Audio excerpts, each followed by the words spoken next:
Hello and welcome back. Today we are going to be doing a top 10 nations in Europe video here.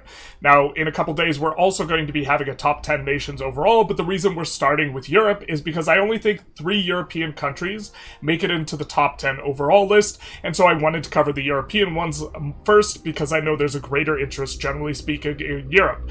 Now, for this video, we're going to kind of have 3 sections. We are going to have a section where first we are going to review a spreadsheet which kind of shows how we are ranking these nations on a variety of weighted categories where we assign a score for each category. Then we're going to do a little bit of honorable mentions, some countries that I think are worth noting but didn't make it into the top 10, and then we are going to make it into, or we are going to do the top 10 itself. Now, of course, because the spreadsheet is coming up, I advise you, if you have any children at all whatsoever under the age of 38, please throw them down the stairs now, because this is not going to be age appropriate, as it is, of course, a spreadsheet.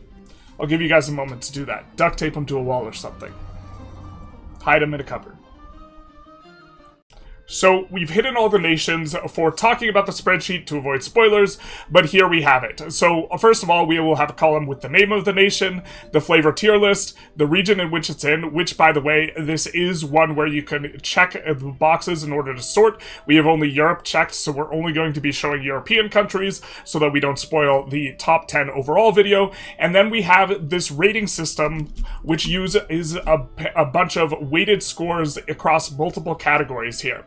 What we have is a single-player category, where we are only considering factors that are primarily pertinent to single-player, although these will be relevant to multiplayer as well. We have a multiplayer adjustment category, which is going to feature stuff that I think is a lot more important for multiplayer, but has a much lower weighting than single-player, because it is supposed to just adjust the value in order for you to have sort of a consideration for multiplayer. And then we will just have the ratings in the aggregate, which includes both the single-player and the multiplayer adjustment. You can see how much weight we have assigned to each of these, where we have a total of 32 points available for single player, a total of 9 points available for multiplayer, for a total of an aggregate of 41 points. Now for this, we have several different categories across multiplayer and single player, which we are going to have weighted amounts for. Now, taking a look here, we can see that we have unique content as a category, as our first category. If we increase the weighting here, this will increase the overall weighting. And so you can make a copy of this spreadsheet and adjust it if you think that, hey, I think that these categories are good, but I don't think that the weighting is right, or this type of thing, or even create your own category you think is more important if you think specific things aren't important, and these types of things. And so we are using this to get a weighted average because some aspects are more important than others, and we are assigning to each nation a score for each of these categories. Alright, let's talk about the categories, namely why we have chosen them and why we have given the specific values that we have given to them, starting off with one kind of grouping of 4 bonuses, which is going to be the unique content of that nation, which is going to be everything that is unique advances, unique policies, unique law categories, unique government reforms, just kind of an overall encompassing thing that is scored on. I do think that this is important, and when we group all of these together, it does amount to a collective weight of 7 points.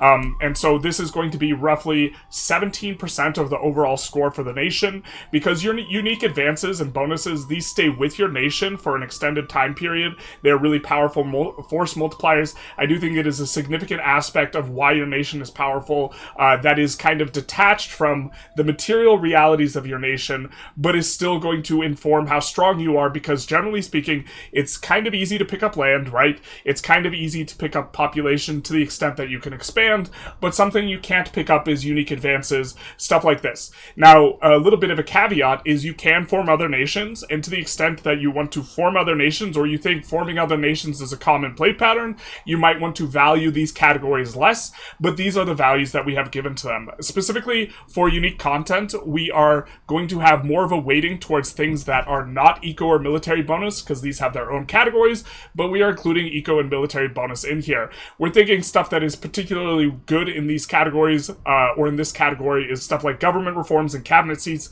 doesn't properly fit into the kind of overall, or doesn't properly fit into eco bonus or military bonus, but is still a really powerful thing overall and worth noting and giving points for. Next up, we have Eco Bonus, which is kind of contrasted with Military Bonus, I think. And Military Bonus, again, we do have a Military Bonus extra weighting for multiplayer. But Eco Bonus, your economy really opens up a whole lot of options. It throttles how much buildings you can build and how much civilian infrastructure you can build and how big an army you can get, at least early on. Towards the later portions of the game, economy or money starts to become freer and freer, and so to the extent that you're getting bonuses that are going to allow you to spin up more, it's becoming less important. But at the same time, if you spin up early, right, you get more opportunities early, you expand earlier, you'll still find yourself in the late game in a more powerful spot. So I do think it's an important category, really valuing stuff like max tax efficiency, any type of proximity reduction in terms of things that are really, really powerful in here. And so this is going to be the category, and it is kind of contrasted with military bonuses, which generally speaking, I think are less important than eco bonuses in single player. In single player, you can pick your spots, you just kind of want to show up with a bigger stick, and the thing that allows you to have a bigger stick is the eco bonus, and you can generally speaking avoid bad wars. That's a little bit difficult in multiplayer, so we've assigned more weighting towards it in multiplayer, such that overall we consider military bonuses to be more significant in impact on score, very slightly relative to eco bonuses. Now, for our military bonuses, particularly powerful things are going to be stuff like discipline, stuff like combat power on troops. I do think that these are kind of some of the stronger bonuses. There's a lot of different types of military bonuses that can be useful, like decreased cost and this type of stuff, but generally speaking, anything that lets you field an army that is of a higher quality is going to be kind of the higher tier type of bonuses, and then anything that lets you field more army is going to be a secondary tier kind of useful bonus. And so we do have military. It is going to inform whether or not you can win wars, especially when, you know, forces start to become aligned or similar in size. And so this is going to be one of the categories here. We've given it 2.5 overall, 1.5 in single player. In single player, you just play, pick your spots, find a bigger stick. In multiplayer, sometimes someone picks their spot on you. Next up, we have population, which I just think is overwhelmingly important. It hyper-informs how big your economy is going to be and how much army you can have. Your population creates demand for goods. Demand for goods creates opportunities for profitable buildings. You get to have more profitable buildings. You make more ducats. You can build more civilian infrastructure. Your civilian infrastructure is generally more effective because it's being applied to higher groupings of population. And your military manpower buildings, what informs how much military you can actually get, as well as how much mercs you can get, is informed by population, because the max size of these buildings is based on population, and population is the number one factor why there are only 3 European nations in the top 10 overall. While Europeans are generally going to be stronger in the content bonuses, the population is extremely important. I think, if anything, I'm probably underrating it with a score of 7, but I want to maybe have this be... I think, yeah, if anything, I'm underrating it, and it would be inclined to increase it to a score of 8. I think population is enormously important and is a huge driver of, you know, what your power level will be. Next up, we have resources. This is kind of referring to the starting resources near you or your kind of natural expands. I do think resources are really important. You see, particularly with the AI, a lot of nations that pop off are ones with really good resources. This really informs what economy you can get going, especially in the early game. You have nations like Bohemia, which can get to 100 ducats in like the first 20-30 years, 100 ducats net, and then you have countries like Russia, which will struggle to hit like 15 to 30 or something like this, despite you know, having easy expansion of these sorts of things, because you don't have access to the really good resources. Also, resources tend to scale into the late game, and this is to some extent considered, where things that you are getting production efficiency on as you swap off of a traditional economy to a capital-oriented economy, having a lot of stuff that is cloth-oriented or iron scales better in the late game, whereas in the early game, we're valuing stuff like gold and silver, and kind of the things that are good just kind of always are going to be stuff like dyes, spices, and also silk, these types of things. And so we are also valuing density as well, because some countries just start smaller, so like Bohemia is going to score better than Hungary, even though they have, I think, the same amount of mineral resources, because Hungary has a lot worse density on those resources. we have assigned a score of 8.5% or 3.5 overall score. For geography, this is referring to how well are you positioned to be able to have a lot of locations that have really high control. For the most part, this is the major and biggest and most important consideration, but also to some extent is going to be considering stuff like at least a little bit what your expands look like. Do you have good expands as a result of your geography? Do you have access to good kind of things to do? Do you have access to good colonization? It to some extent steps on the toes of institutions. Your access to institutions is dependent on your geography, but it's going to be primarily driven by what's your terrain look like? Can you spread a lot of control to a wide area, especially in your natural expansion spots? We've assigned this a score of 7.3%. I do think that it is pretty important. Obviously, you can pick up and move. You can move your capital. If you think that that's a normal play pattern that's going to be very common, you would give this a little bit of a lower weighting. If you think that that's not a play pattern that one should engage in at all, you can increase the weighting here, because to some extent, if you're in a really bad location for your capital, just switching to somewhere else is maybe reasonable. And so like a country like Austria might just want to move to Italy and just say, I'm going to take Austria's bonuses and then I'm going to go to Italy and have those bonuses, something like that. Next up, we have with a score of 2 or a weighting of around 5% expands. So there's a lot of nations that start off small but have really, really nice or easy expands, and I wanted to give some sort of consideration for that. So a country like Venice it starts off with only a couple territories but has a really easy expansion into Verona, something like this. A country like Castile has the soft kind of soft expansion into North Africa in the Maghreb region, something like this, but then other countries don't really have as good expands. Like Poland is kind of surrounded by territory that's not all that great, or is in the hands of people who have, who are kind of stronger, at least at game start, and so they will struggle a little bit, stuff like this. And so having this, to some extent, is offsetting the fact that, you might start with relatively little resources or population, but you have a really easy time of getting it with your expansion, such that you want to consider that you're in a good spot for this anyways, and this is kind of what this is referring to. Also referring to the ease of expansion. Like, one of the reasons why Castile is going to be high scoring on this is because it's easy for Castile to expand, whereas someone like England, France, your kind of natural expand is into England, France, and that is a little bit tougher, although it's definitely manageable. Next up, we have explosiveness, and this is just how quickly you get out the gate. A metric that we're giving it a score of 3.7%. This is maybe a little bit underrated. Generally speaking, I think when people are evaluating what's important in games, speed is, at first blush, something that you don't consider as important as maybe you should.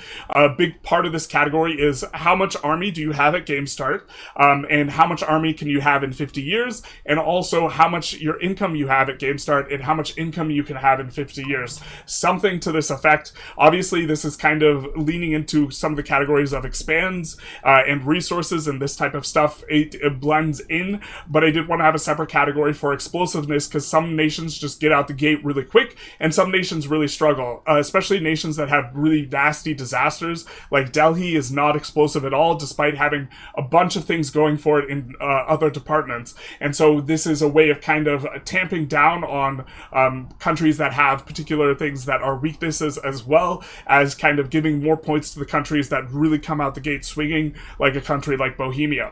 Next up, we have late game, which is going to refer to a couple of things, namely how well does all your stuff scale. So to some extent, we're leaning back into your unique content, but also what does the profile of your advances and your unique stuff look like? Are you getting a lot of stuff late in the game?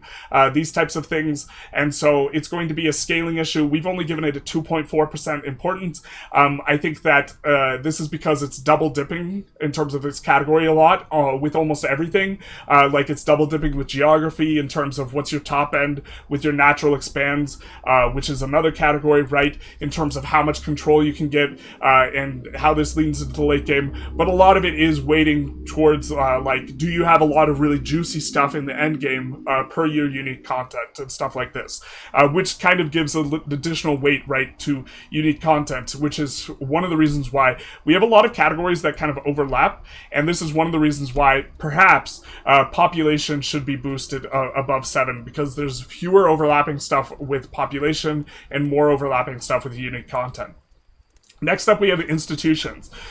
This is going to have a score of 5%. I think, generally speaking, institutions are relatively manageable if you're not in the New World. We haven't scored any New World nations, but New World nations we would maybe even want to give a negative score because it's going to be really rough. But having access to institutions allows you to not be behind on tech.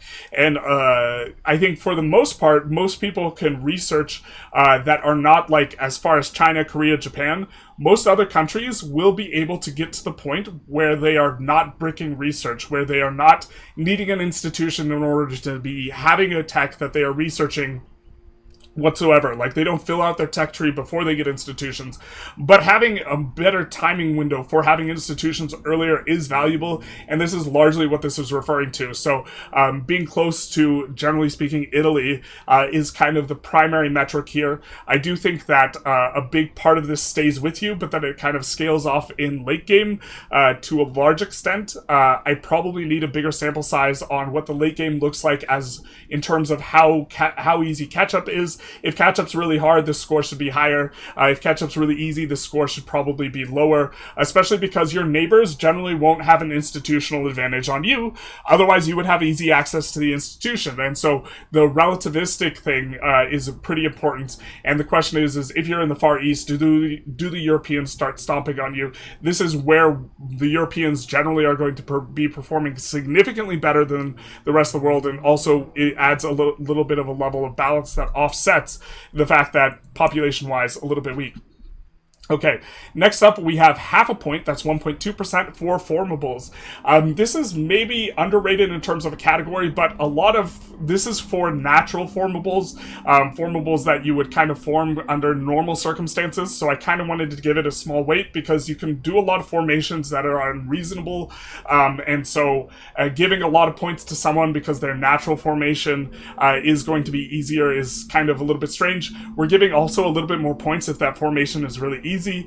So forming Great Britain as England is incredibly easy, gives you a really nice bonus, whereas forming Italy as, Milan is something you can do, but is not necessarily as good a bonus, or I don't even think you get as big a bonuses for Italy, and then also it's much harder to form it and this type of stuff. Also, some nations, like when you're thinking, hey, we're going to form the HRE, this type of thing, this is giving a little bit of points to that, although, again, countries outside the HRE can just enter the HRE and then form the HRE and move their capital and do this type of thing. So didn't want to give this a lot of weight, but did want to have it as a category.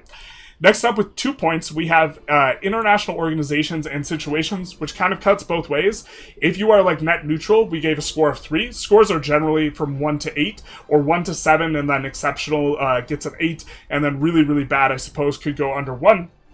But for this, thinking of countries like being in Italy gives you a lot of opportunities for CBs, so you can expand easy.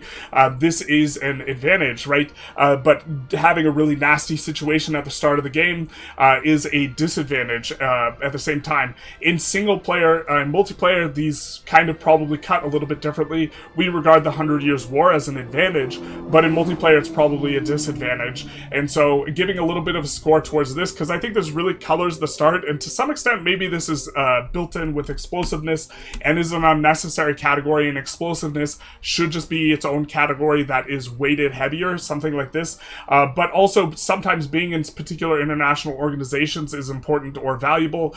Countries that are in the Middle Kingdom that are not yuan will get a bunch of money from yuan for free, and it's hard to put a value rating on that. Next up, we have, with a weighting of 3.7%, which is maybe on the low side, we have religion. But of course, you can flip religion. I think religion is a huge kind of thing that informs your power level a lot. The religion bonuses are really, really big. But again, you can flip religion.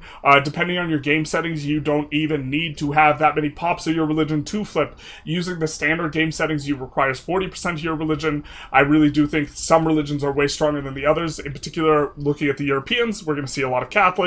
And I don't think the Catholic religion is very good. And so, yeah. Next up, we have dev and pop density, which we've given a score of 2.4%.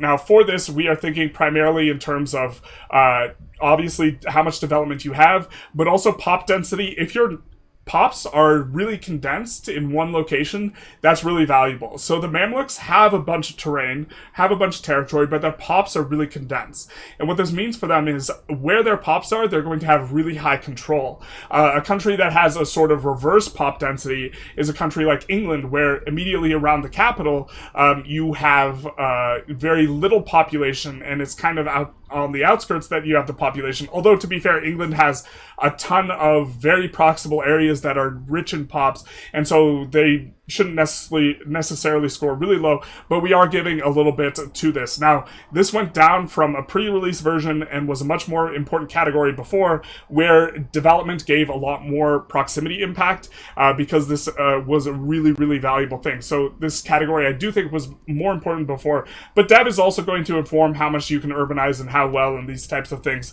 and so I do think it is important. Also, to some extent, this is also thinking of how much urbanization is already going on in your area, which is something that allows you to be a little bit more explosive as well. Next up, we have the multiplayer categories here. In particular, I gave 2.5 weighting towards manpower. This is maybe a little bit high, but just your ability to generate as big a combat force as possible is kind of what this is referring to, and also includes sailors.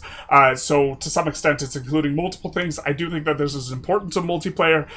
Countries with significant manpower advantages can just have bigger armies, this type of thing. And so generally the manpower will be what throttles you more so than the money, I think, in multiplayer, but perhaps not. Maybe underweighting or under considering mercenaries with this, and if mercenaries are a bigger play pattern or this type of thing, then maybe the score goes down, but mercenary size scales with population, which scales the manpower, so it's all really kind of a very similar thing. This gives additional power really quite strongly towards population. Generally speaking, this is very tightly correlated with population, unless you have a very substantive bonus or a really good building like the Mamluk barracks, giving you a lot of additional manpower. So we've given it a score of 6%. Next up, we have resilience, which we have given a score of 2.5. This is generally referring to kind of two things, which is how hard is it to execute your normal game plan in a lobby full of other players? So a country that would score less resilient for this would be England and France, because both of these, kind of the normal single-player experience is predicated on you doing well versus the other, and if there's someone playing England and someone playing France, you're not going to have the normal single-player gameplay patterns, but also referring to how easy it is to mess with your nation just in general, so smaller starts will also have lower resilience scores as well. Next up, we have crowding. In particular, this is referring to, we've given this a score of 2, it's for 5%, and this is referring to, generally speaking, how cramped does your area feel, and how likely are you to be surrounded by other players. This is a multiplayer balance thing. If you have a rule set that kind of spreads players out naturally, let's say, then this will be a lot less important. But as it stands, I can imagine like players playing Poland, if there is a Bohemia player, a Hungary player, an Austria player, and a Russia player, you are hemmed in, all your expansions suck, and it's just feel bad times. Also, if a bunch of different people are playing in Italy, Italy's a great region, but you're all vying for control of the same region, right? And so I do think that this is a bit of an issue.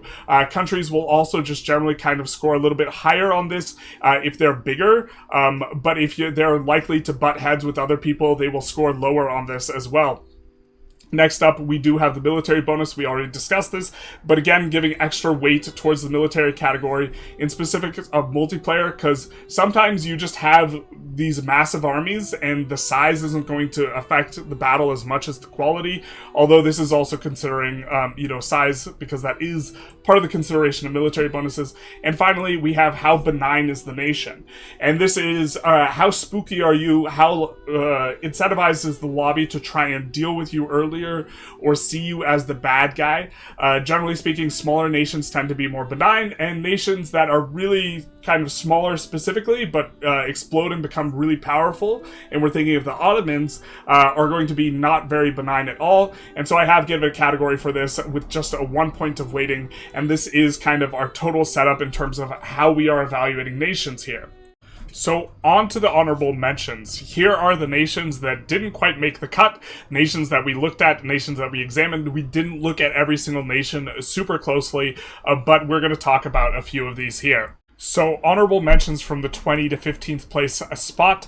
We have Brandenburg. I think that they have decent formables, kind of okay location, really suffer from some content in the opener that is pretty nasty for them, and quite a lot. This could get changed, and these guys can become a lot stronger than they are, but in versions that we've seen, versions that we've tested, they really suffer from some of this opening stuff. Next up, we have Poland. Now, Poland they suffer from low pops. They have tremendously good bonuses, and they just don't have enough population to make things work. They're semi-landlocked, so their geography is a little bit bad, and they don't have the super good resources themselves. They have to go into Bohemia or Hungary for them. You can definitely do this. You can definitely make it work, but you will still just not have anywhere near the same amount of population as France, even if you conquer as far as Bohemia to Lithuania to, the Baltic Sea and the Black Sea. If you conquer all of this kind of terrain, you're still going to be in a worse spot population-wise than France, and so you really suffer from this, even though you have really good advances. Sweden and Denmark are also in here with a score just slightly under 3, and they're in here with kind of the same idea. They have really strong content, but to kind of fail on the population front. You could definitely make it work. You can scale decently kind of well into the late game, especially if you engage in some funny business to get some pops, but as it stands, I do think that they are quite weak, really not explosive start, really slow to get things going as a result of not having a lot of population, and so they suffer quite a bit. So in 15th place, we have the Papal States. Might be a little underrated. They are extremely explosive because they get a ton of gold income. They have some weird nastiness in terms of their starting situation with France, but this is circumventable. You can use the increased control cabinet action. You're going to have low control in this area, but you're eventually going to escape to the Italian peninsula. You can't form any new nations. This is a significant disadvantage, and you are stuck on Catholic, but you get a ton of money from the Catholics. I think you probably want to keep them Catholic because of the way the payment system works, where as long as a bunch of other countries are Catholic, they will send you a ton of money, and also you get to max out your sliders because that money doesn't count towards your slider maintenance amount, and so all your sliders are maxed. You have a very comfortable game, you have a ton of options, you're very explosive, you have a ton of aggressive expansion reduction, you can go on an absolute rampage, very powerful in its own right. Next up we have Byzantium, which probably should be lower rated, but struggles really quite a lot from their initial kind of disaster situation. They're slow to get started, they're sluggish, they have a lot of bonuses in the way of unique government slots or extra government reform slots, and cabinet members. I think they start off with like 5 cabinet members, which is an insane amount, and so they will kind of scale decently, but they don't have the most insane tech in terms of either military or eco bonuses, and so a lot of it is on stuff like this where you are getting free government reforms, or on techs where you are getting possible government reforms. Stuff like infantry power is going to be pretty good, but it is not insane, and your units are primarily in the early game where regulars are kind of trash anyways. To be fair, it is enough to get a leg up. You can kind of stomp out the Ottomans early, kill the baby in the cradle, this type of thing, and so Byzantium definitely playable, but I don't think it's necessarily that good. Next up, in the 13th and 12th place slots, we have the combination of Genoa and also Florence. Now, these guys get some pretty big, pretty powerful bonuses. In particular, I think this is one of the very best advances of the entire game. They benefit from being in a pretty good location, but they obviously start small, not a lot of pops. They benefit a lot from being able to expand into Italy, especially good in multiplayer, or sorry, in single player, but in multiplayer, you have some big question marks like, is anyone going to mess with me? How many people are in Italy? These types of things. What does the rule set have for people in Italy? They also scale really well and have a really good starting condition position in that they start out republics. Now, you can flip republic now. You did not used to be for a lot of earlier versions of the game, so might be giving them a little bit more weighting for this, but I think republic is significantly better than monarchy, and is one of the biggest advantages for them is you don't need to push to 95 plutocracy in order to form a republic, and so starting as a republic is almost like its own unique advances, or they do get unique advances, and they're better than the monarchy, and so to some extent you have to layer the degree to which you're better than the monarchy over this. They are getting a lot of points from this, and they are kind of standing out as one of the smaller kind of nations that are a part of this is Genoa and Florence. We must mention that Venice for us does make it into the top 10, and so they are going to be similar in the consideration when we get to them. Next up, in 11th place, we have Austria. Austria just kind of doesn't make the cut. They're slow to start, and they have really rough terrain.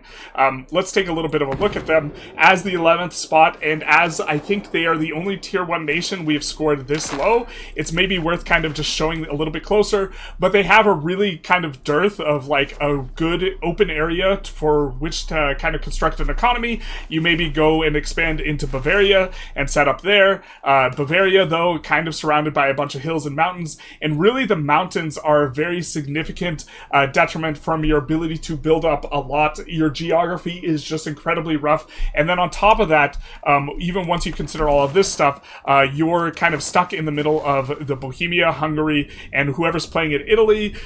It might feel bad, like geographically speaking, you're kind of stacked on a bunch of people, and your content, generally speaking, is weak in the early game.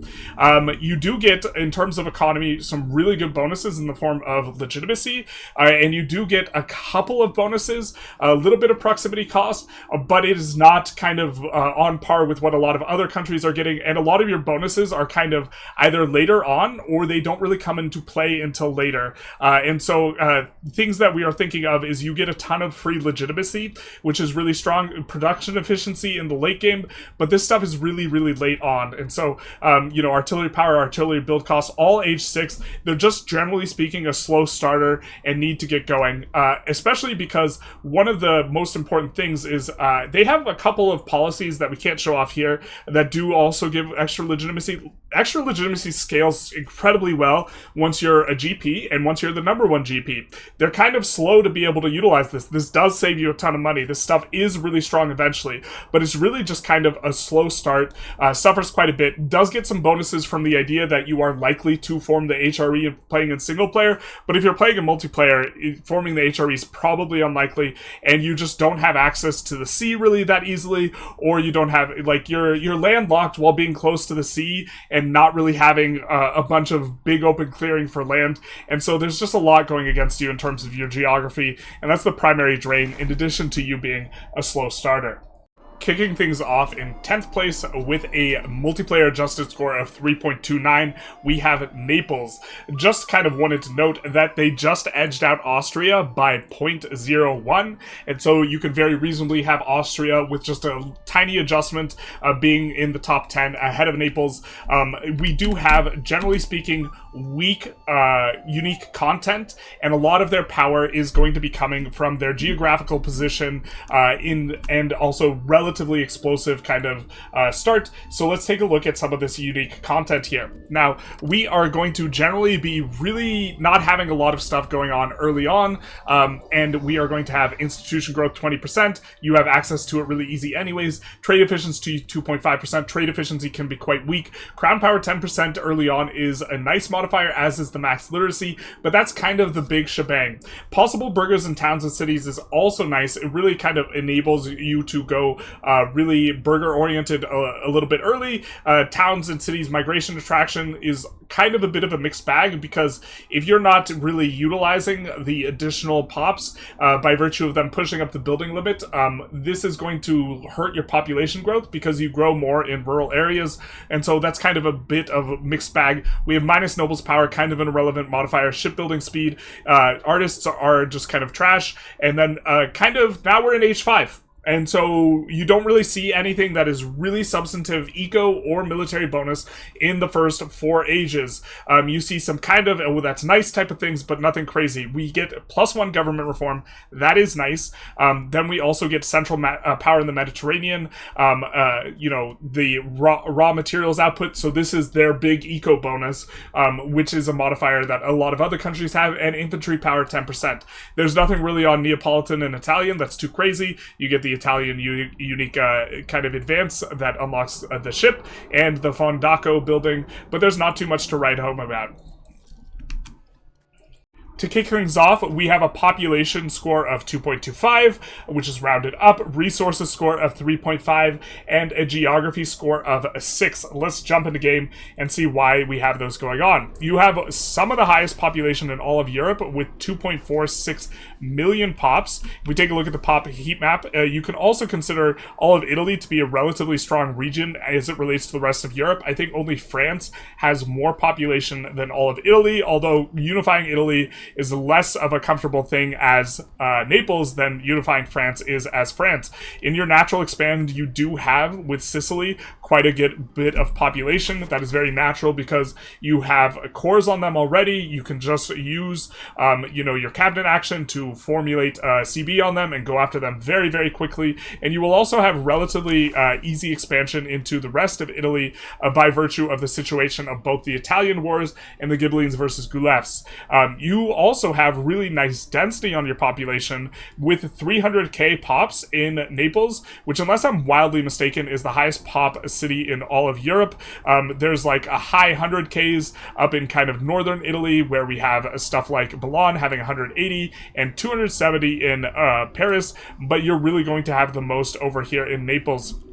As far as the resources go, you have some high, medium type resources without any direct premiums. Your best resources are going to be the 2 saffron bits, which you have 2, and also you're going to have quite a bit of value off of the silk. The cotton is pretty solid as well, and you do have quite a bit of that, and you also have a little bit of sugar, a couple of sugar provinces, and so these are like the high mediums, but you have no premiums, and so this is kind of where you're at. And wine, I kind of don't like that much as a resource, although demand for wine in Italy is relatively high, so it's kind of okay. You are missing out on wool, but you do have livestock for your food. Olives are really trash, so this is really kind of holding them back quite a bit. They only give 4 food, and so it's not that you'll be wanting for food, but you have a reasonably high density of food locations that really aren't giving you a whole lot of food. You'll probably want to build towns and cities over all of the olives.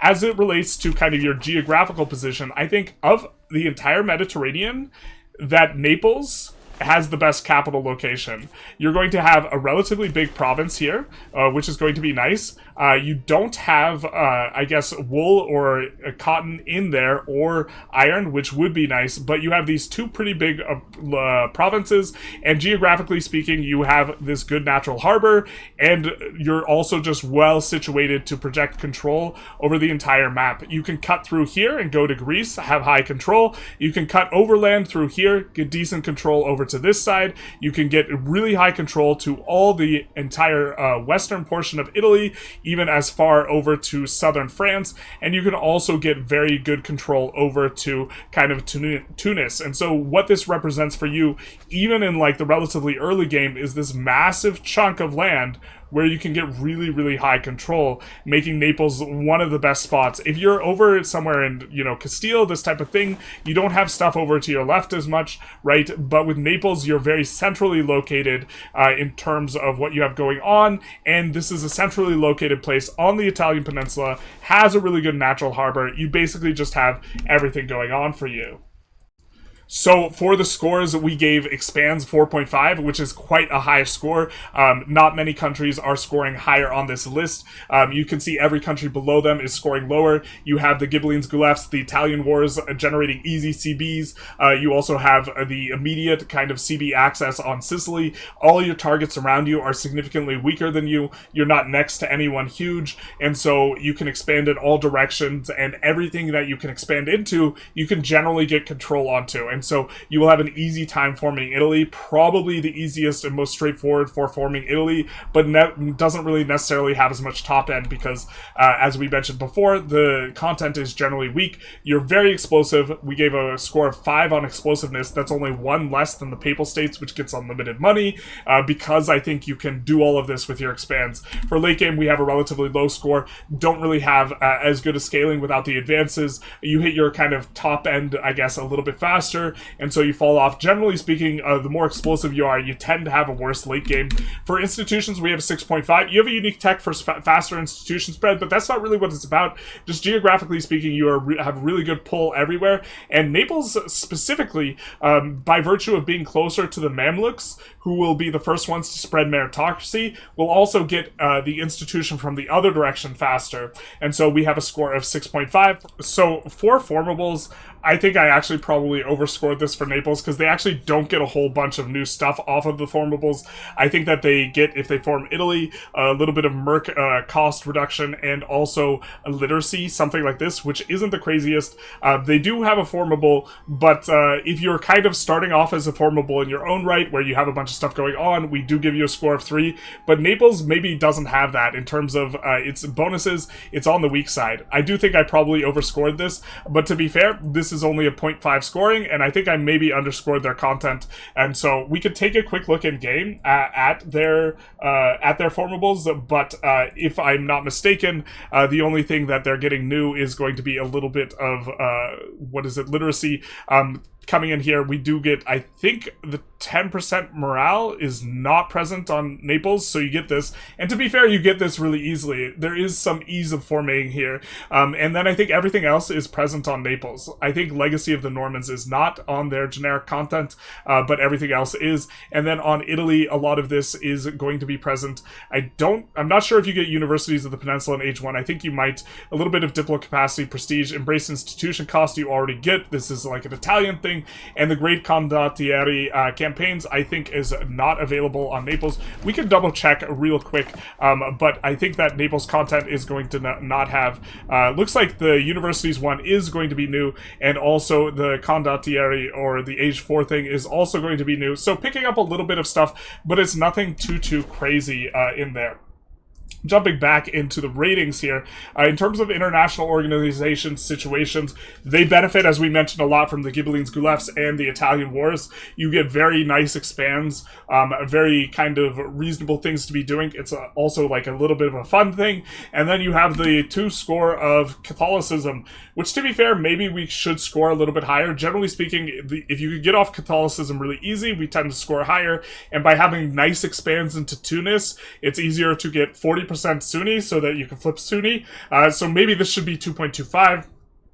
For dev and pop density, as we showed kind of when we were looking at pops, really nice density. We don't have a ton of pops in the sense of like comparing it to like an Eastern country like China or something like this, but we do have reasonably good population. The dev in Southern Italy is not necessarily as high. I think we have a manpower bonus and kind of okay pops, so this is why we're scoring 1.5 in the manpower department. For resilience, we gave it a score of 3.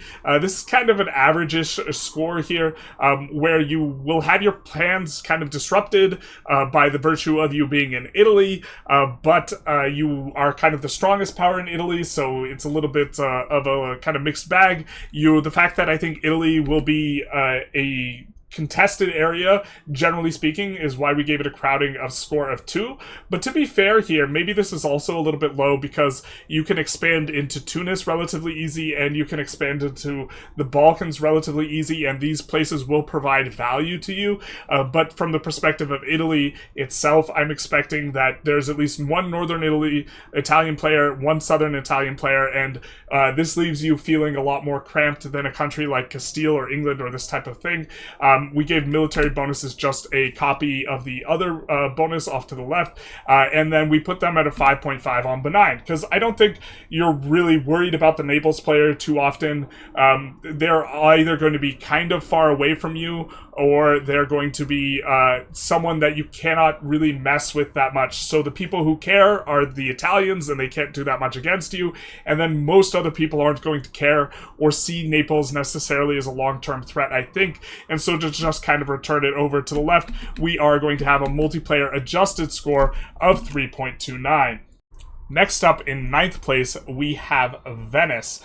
Jumping into the browser real quick, we have a score of 3.32. Again, want to emphasize, very, very close to Naples. You can push it one way or the other. In fact, before some very recent Venice changes, we had them in the top, 15 rather than the top 10, but their start got considerably easier, and so some of these ratings are kind of a little bit new or fresh. For unique content, we gave it an overall a 6. A lot of that is off the back of them having a very, very strong economy, and a lot of this is on the back of them starting off with plutocracy. If you want to weight less the fact that they started plutocracy because everyone else can swap to it, Venice would probably fall out of the top 5. For military bonus, we might even be underrating this at a 2, but what they have mostly is just a ton of galley power, and so let's come in and take a look at their bonuses as well as plutocracy just in general, because I do think that is kind of the defining characteristic of Venice in terms of how we look at things. Now, they have up to 30% power of galleys, starting off with the Venetian arsenal, which gives 5% galley power. Now, it is kind of okay in the location. It does give harbor capacity, but you don't really need it, and it is really expensive to be manning early, so you probably even want to shut this off early, but eventually 5% galley power on a building, very nice, going to be good for you. You have a little bit of trade efficiency. The Venetian Palaces is a kind of a really interesting building that's really, really strong early on, but then falls off. It gives crown power in the location itself, and it has to be built in the capital, and you can have multiple levels, and so you will have up to 10, 15 levels eventually. Now, this will give you an enormous amount of crown power in the early game, and also is kind of a nice source of cultural influence in the early game, but it will fall off because it's only applying to the capital, which is progressively a lower portion of your overall country. But what it is giving you is 10% crown power in that location per level. So this can be 150% crown power in that location.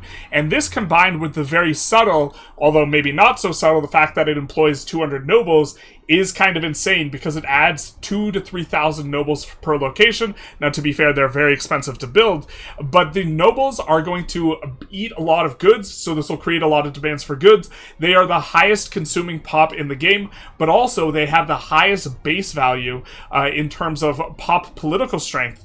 And so anytime you add base value of pop political strength in a location, you add a similar amount of crown power, and then it calculates this all together. We won't go over the math of this too much, but the idea is by virtue of also adding the nobles alongside the crown power, this effectively increases the flat score by which the crown power is being multiplied, and so this leads to a lot of crown power in the early game, a little bit of economic stimulus. Very fascinating kind of building, maybe worth noting. You have, I believe, 2 sources of urban or building cost reduction, which is kind of good on an economic front, especially when considering the fact that you go capital economy. Maybe we're underrating this because you'll get like minus 40% build cost, minus 50% build cost. You could stack it up, I think at age 3, another 20% minus build cost. And so you could maybe approach the floor, and this is actually a very intriguing proposition. This is part of, well, we gave him a score of 8, it does go higher than 8, so maybe we aren't underrating the eco score. But continuing on, here's 15% galley power, so up to 20% total. Printing industry, a little bit of Diplo Rep. Diplo Rep notably decreases the amount of antagonism you receive. Maybe we should consider this a little bit more in our military aspect, but to be honest, most of their bonuses on galleys, and I think that overall we have a big galley bonus, but it's a little bit less of what we kind of are interested in. Disease resistance on age 3 is a little bit interesting. If you wanted to start with dynamic Black Plague, this could be a real lifesaver. Get it? Lifesaver. Everyone's gonna die though. And then we have some Navy maintenance, minus 20%. This is going to be pretty strong. We have another Navy thing as well. Cultural influence, plus 25%. By age 4, you're either cultural hegemon or you're probably cultural hegemon, so additional marginal cultural influence starts to become not so useful. That would have been a lot more useful if it was the loud car outside, or if it was an earlier age. Here's the last 10% of galley power, and a little bit of heavy ship power, which is nice if you're playing outside of the med. we won't go over all the gov reforms, but the one that is particularly good, after you're kind of outside the opening of the game, is the one that gives 25% trade capacity. That is quite strong. Also, we're not going to cover every single bit of plutocracy or being a republic, but it did just want to kind of cover a couple of things, which is notably, instead of getting 10% land proximity cost reduction, you're going to get political principle in your law category, administrative principle, minus 5% proximity cost. If you are navally oriented, you would prefer the 5% proximity cost to the 10% land only proximity cost. So this is going to be quite nice. There is a government reform that I think is not pictured that gives 5% tax efficiency. We do like that. And there is also another government reform that gives a tax efficiency in here, which is going to be quite strong. And so is Venice. You will very quickly have 30% tax efficiency, in the first in the first age even. And so this is quite strong, although you will be getting most of your money from trade, because to cover the most powerful part of being a republic is you gain access to the Merchant Republic government reform, and we're just going to take a quick look at that. I don't think it's in the other content thing, but here we will have minus 50% foreign building cost. This doesn't apply to all buildings, it's only the specialized foreign buildings, like stuff like trade centers, but this stacks with other reductions you have to build cost, and so you will very easily hit minus 90%, which is the floor, allowing you to build really, really cheap overseas trade stuff. Decrease trade maintenance. This is quite nice, especially because it is a discount modifier. You're stacking it with other modifiers you get, especially in the 4th age, and you could start to approach really low maintenances, although when your trades are really valuable, this is kind of not the biggest factor. And then here's the big one. Trade capacity plus 50%. That is huge when combined with trade income plus 25%. Now, the penalty you get for all this is minus speed of integration, which is going to be not so good, but you will integrate via subjects. You do lose access to fiefdoms, so you have fewer subject types. So in Age 2, it might be worth going Diplo ideas so that you get marches, but as it stands, you are going to have this massive income increase from the extra trade capacity combined with the extra trade income. Trade income is a force multiplier, so whatever you're getting from, trade efficiency, you're going to multiply this times that. It's just strict multiplier, strict free value, 25%. It's a huge number, and so you are going to be quite strong on the back of the Merchant Republic, probably being the most defining characteristic here. Probably worth mentioning is that Peasant Republic is also quite strong, giving you a little bit of a state satisfaction equilibrium on the peasants, which is kind of a chase modifier. Again, it is a free reform, much like the other one, plus one government reform. It pays for itself, but the big thing being the production efficiency. This kind of gets diluted out to some extent as time goes on, but if you wanted to get the most production efficiency possible, you wanted to try and dump goods, you wanted to try and do economic kind of warfare by virtue of you sending goods at such a low price to someone's market that they can't profitably produce it themselves, thus axing all of their production and making you the sole producer of this. One avenue you would have is the Peasant Republic. I think it's probably weaker than the Merchant Republic, and I don't think there's a very good way to swap, but this is worth mentioning as it relates to republics. So, kicking things off, we have a population score of 1, a resource score of 3, and a geography score of 3. Now, the population is very straightforward. You only have 300,000 pops. That's not a whole lot. Now, you do have this play pattern. At the beginning of the game, you will get a war with Verona, and you will peel some locations off of Verona, or you will just kind of restart. Milan's the war leader. You can kind of restart and keep doing it over and over until you get Padova and Treviso. So you can almost consider these as part of your territory, but even still, that's kind of the current situation. As it stands, you are going to have, even with these, only 500,000 pops, and so you are not going to have a very large population. Now, geographically speaking, you do have a very good natural harbor, and this is all nice and well and nice, but generally speaking, when you're going naval, you really want to have projection in multiple directions, because this will dramatically increase the locations upon which you can project to. And you do have this side of Italy and this side of the Balkans, but to be fair, the terrain in the Balkans alongside the coast is awful, so you don't really get to push inland at all. Once you hit the coast, it's just the coastal locations, and Italy is a little bit of the same story with this line of hills. And then in the north, you have all this. So geographically speaking, you want to consider your capital location situation is kind of a temporary one. It's not going to be that good. It's going to be serviceable at the start. Your expansion at the start into this area is going to be reasonably high value, but you can't really push north and project control north. Basically an inverse of Austria's issue. And then this Balkan territory is really not that beneficial. You really want to be pushing in multiple directions, like someplace like over here, where you have Alexandria. You're pushing to the right to all these locations, and you're pushing to the left. From Venice, you're only pushing down, but you still want to go naval, and so it is going to be a little bit of an uncomfortable situation. Also, a lot of your stuff starts split.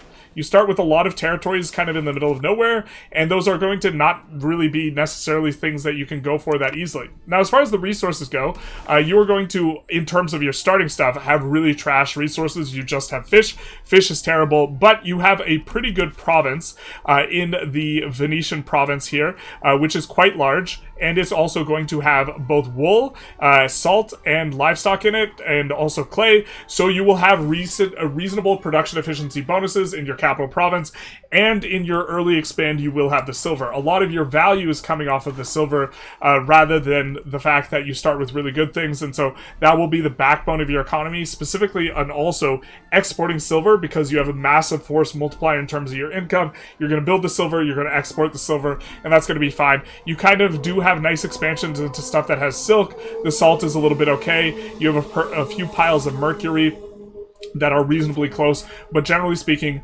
it's overall not going to be that strong for you on the resources front. Coming back into the other ratings, we have expands. You do get the Ghibellines and Gulefs, as well as the Italian wars, allow you to expand easier. The problem is, as we kind of covered, your expansions are kind of fettered by the fact of poor terrain in all the areas you can push project control to, although you will have a lot of opportunities to expand, and as you get maritime presence, you will begin to pop off, but it kind of requires barks and this type of stuff. For explosiveness, we gave it a 4, mainly because, and mainly off of the war you get at the very beginning. We used to have explosiveness score at like a 1. It used to be a really rough start for Venice. Venice has gotten tremendously easier in terms of the start, and now you get the silver pile early, you get going early, you do a lot of trade early, you have a lot of economy early, and so it is one of the more explosive nations on this list here, and so that is going to be good for you. For late game, we have, generally speaking, kind of the good scaling by the fact that you're a Republic. This maybe should be lower by virtue of other people being able to flip Republic, but flipping Republic is hard. And also, if you've set up subjects and stuff, you have to be really cognizant of the way you've set up subjects, because you're going to brick all your fiefdoms when you flip Republic, and so you have to be aware of that. Maybe it's not worth the hassle, but a lot of this late game score is off the back of you starting a Republic. For institutions, we gave it a 7, which is not the perfect 8 score, but you are going to be next to Genoa, and also you will often spawn an institution, or the institution will spawn inside of your market. You just want to make sure you have good relations with the person who pops the institution, which is reasonably easy as long as you don't make too much infamy or antagonism at game start with your first war with Verona, and so you are just going to have access very, very easily, very, very quickly, which is important because you want to get banking early.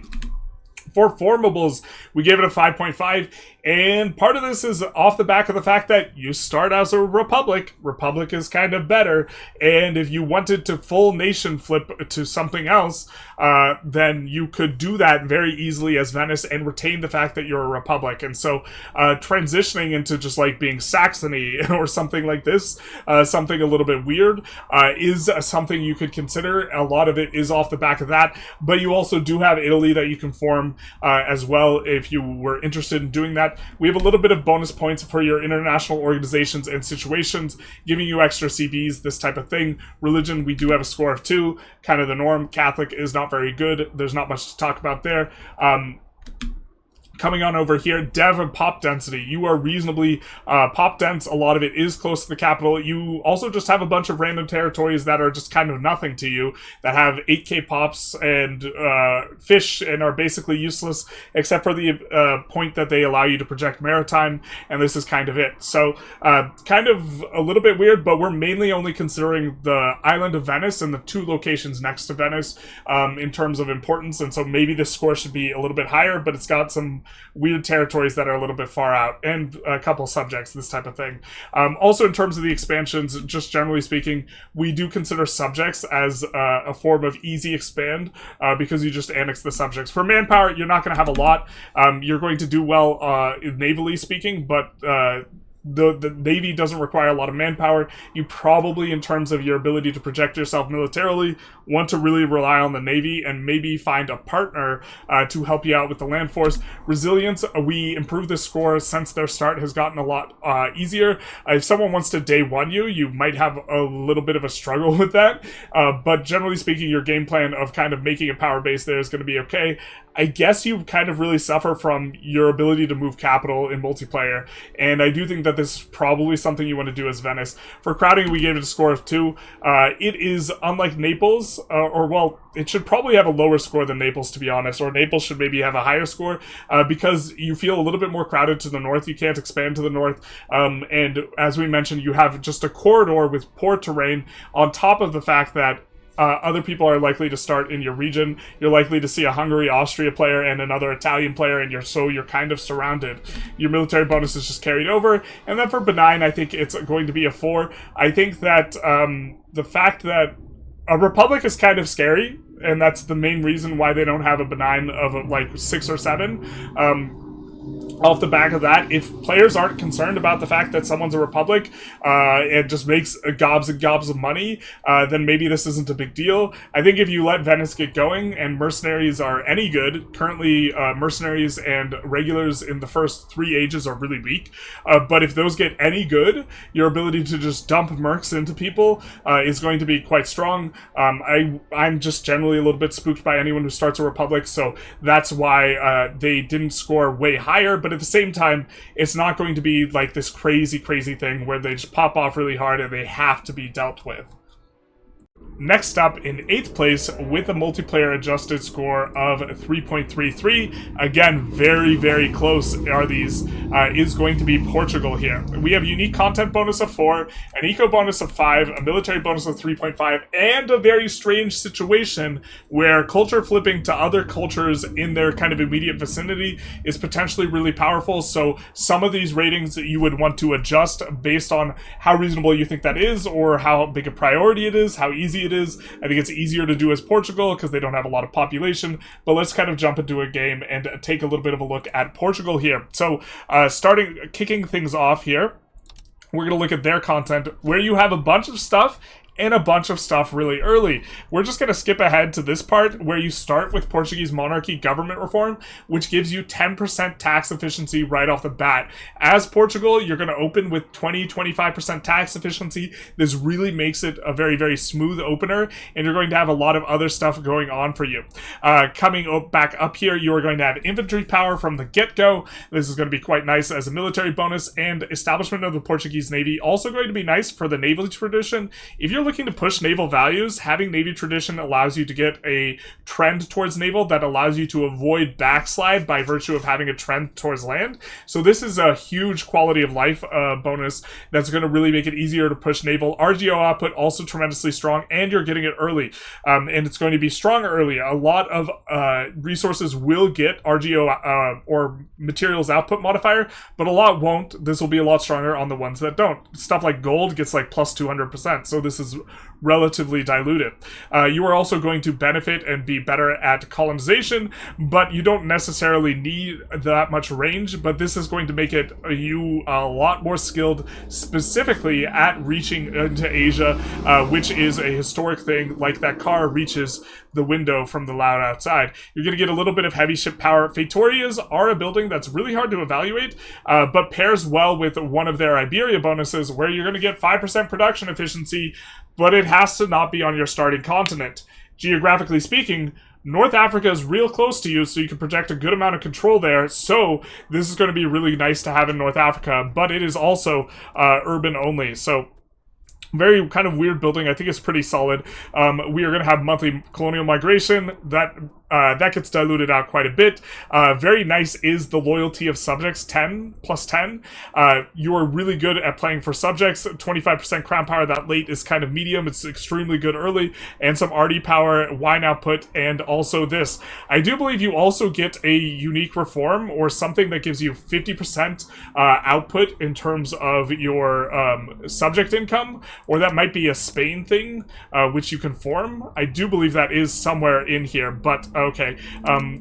Maybe I'm just confusing things. Maybe I'm mixing up Aragon. But you also gain access to the Iberian tree itself, which is going to have a bunch of stuff. You're going to have some unique units like the Terror Show, which is going to give, increased morale damage taken, and also morale damage done, and also a very solid amount of initiative, very solid overall unit in Age 4. You can do Conquistadors. You are going to have access to a little bit more tolerance if you want to go that route, rather than going conversion route. I think you're supposed to flip Sunni anyways, so I do think that this is quite strong. Maybe this is where we have the modifier subject income. Nope, this isn't. But possible government reform modifiers means that this is just free for you. A little bit of extra resource speed, and the whole suite of Iberian units, which are going to be very strong in the second to fourth age. You're going to have a galleon in the fourth and third age, and you're going to have a caravel starting out at the beginning of the game, which most countries don't get to do, and then also a caravel in ages 2 and 3 as well, and the unique building, the lieutenancy, which is going to be an overseas bailiff, which is very difficult to evaluate. I think in principle, this is going to be a thing where you want to build... Well, okay. This probably makes it so you actually want to control all of your colonial land rather than giving it up to colony subjects, with a bunch of asterisks there. And we won't go into those asterisks, but the main idea here is, since you can get overseas proximity really easy, this means you can get overseas control much easier than before. If you have it a core, you're going to get plus 20. Local proximity, especially on the Viceroyalty, you're going to get up to plus 30, so you can have 50 control in areas where you have no business having control. If it's a city, it's going to be up to 60 control. You're going to lose maybe 5 to satisfaction, so it's 55 control, and you build a temple and also the minting building, so you're up to 65% control. And so this means that you can get a ton of economic activity out of stuff that's overseas, as long as it's urban and this type of thing. And so this is quite the building that makes it so that you can do stuff like go for Mali and do this type of thing. And this is going to hold true for all of the Iberians, kind of how these things are good. But to kind of take it a step further, you don't have a lot of pop at game start. You have 1.3 million, and you can flip to a different culture relatively easy off the back of that. And Navarran might be really hard to flip to, but Navarran culture, the Basque culture, is going to have some insane modifiers. And so being able to flip this culture is really good. Being able to flip Castilian is really good. And being able to flip Aragonese is also really good. And these are things that are difficult to evaluate. The best is probably Navarran, but that's going to be, I guess, the hardest to flip. But it's more than doable in terms of something you could do. Castilian is also going to have some really good stuff, and it would be much easier to flip Castilian, and so you will have access to that kind of in your immediate vicinity here as Portugal.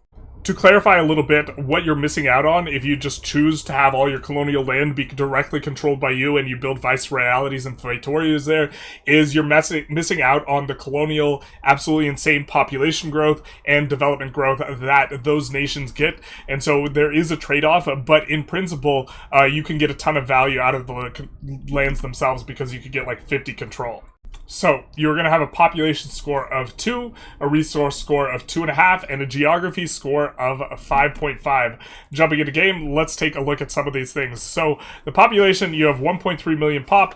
To be fair, you do have the relatively soft kind of expand in North Africa here, which is going to have a decent amount of pop. This makes flipping Sunni really easy if you go that route as well. So, you have culture flipping, you have religion flipping kind of really easily accessible to you. But you don't have that many pops. You have kind of a little bit of a cluster here, at the very least close to your capital, and also close to the coast, which is exactly where you want it, where your lower pop areas are more inland. This is very nice for you. In terms of resources, you have just kind of not even middling good resources, but you have wool, which is pretty solid. You have marble, which in 2 locations is your highest kind of price good. It's got a base price of 5. You have a couple iron. You have tin, which is nice because you aren't going to be squeezed on tin when it comes time to make navies, this type of thing. But your kind of biggest thing is that you have a ton of logging, and you're just going to have a very comfortable time. You're going to have a very easy time of things. It's going to be smooth, but not explosive. You have iron, you have logging, and you have some okay stuff, and you have some fiber crops, and you get things done, but it's not too crazy. Now, what is kind of nice is you do start off with a very good natural harbor, so you're going to be very good at projecting, your maritime control, and geographically speaking, I think that this is a kind of fine place for a capital. Taking a look, we do have this big flatland scrum, which is nice, and also you kind of reasonably good vegetation, kind of not in love with sparse, but okay. And you're just like also in terms of the shape of your country, just perfectly shaped for naval projection, because almost every place you go to will just be within 3 tiles of the coast, and so you will have a very straightforward time projecting control to all of your starting territory.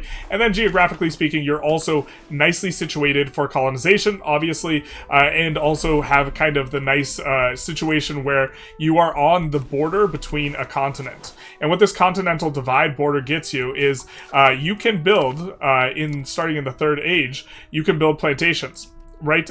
Plantations are incredibly powerful buildings, which give you additional output. You can build like 10 levels, and they output like sugar. So we build a bunch of sugar plantations, right? We have like level 10 on the RGO, and then level 10 or something on the sugar plantation. And so we get plus 100% output. And so we are going to have a sugar output of 40.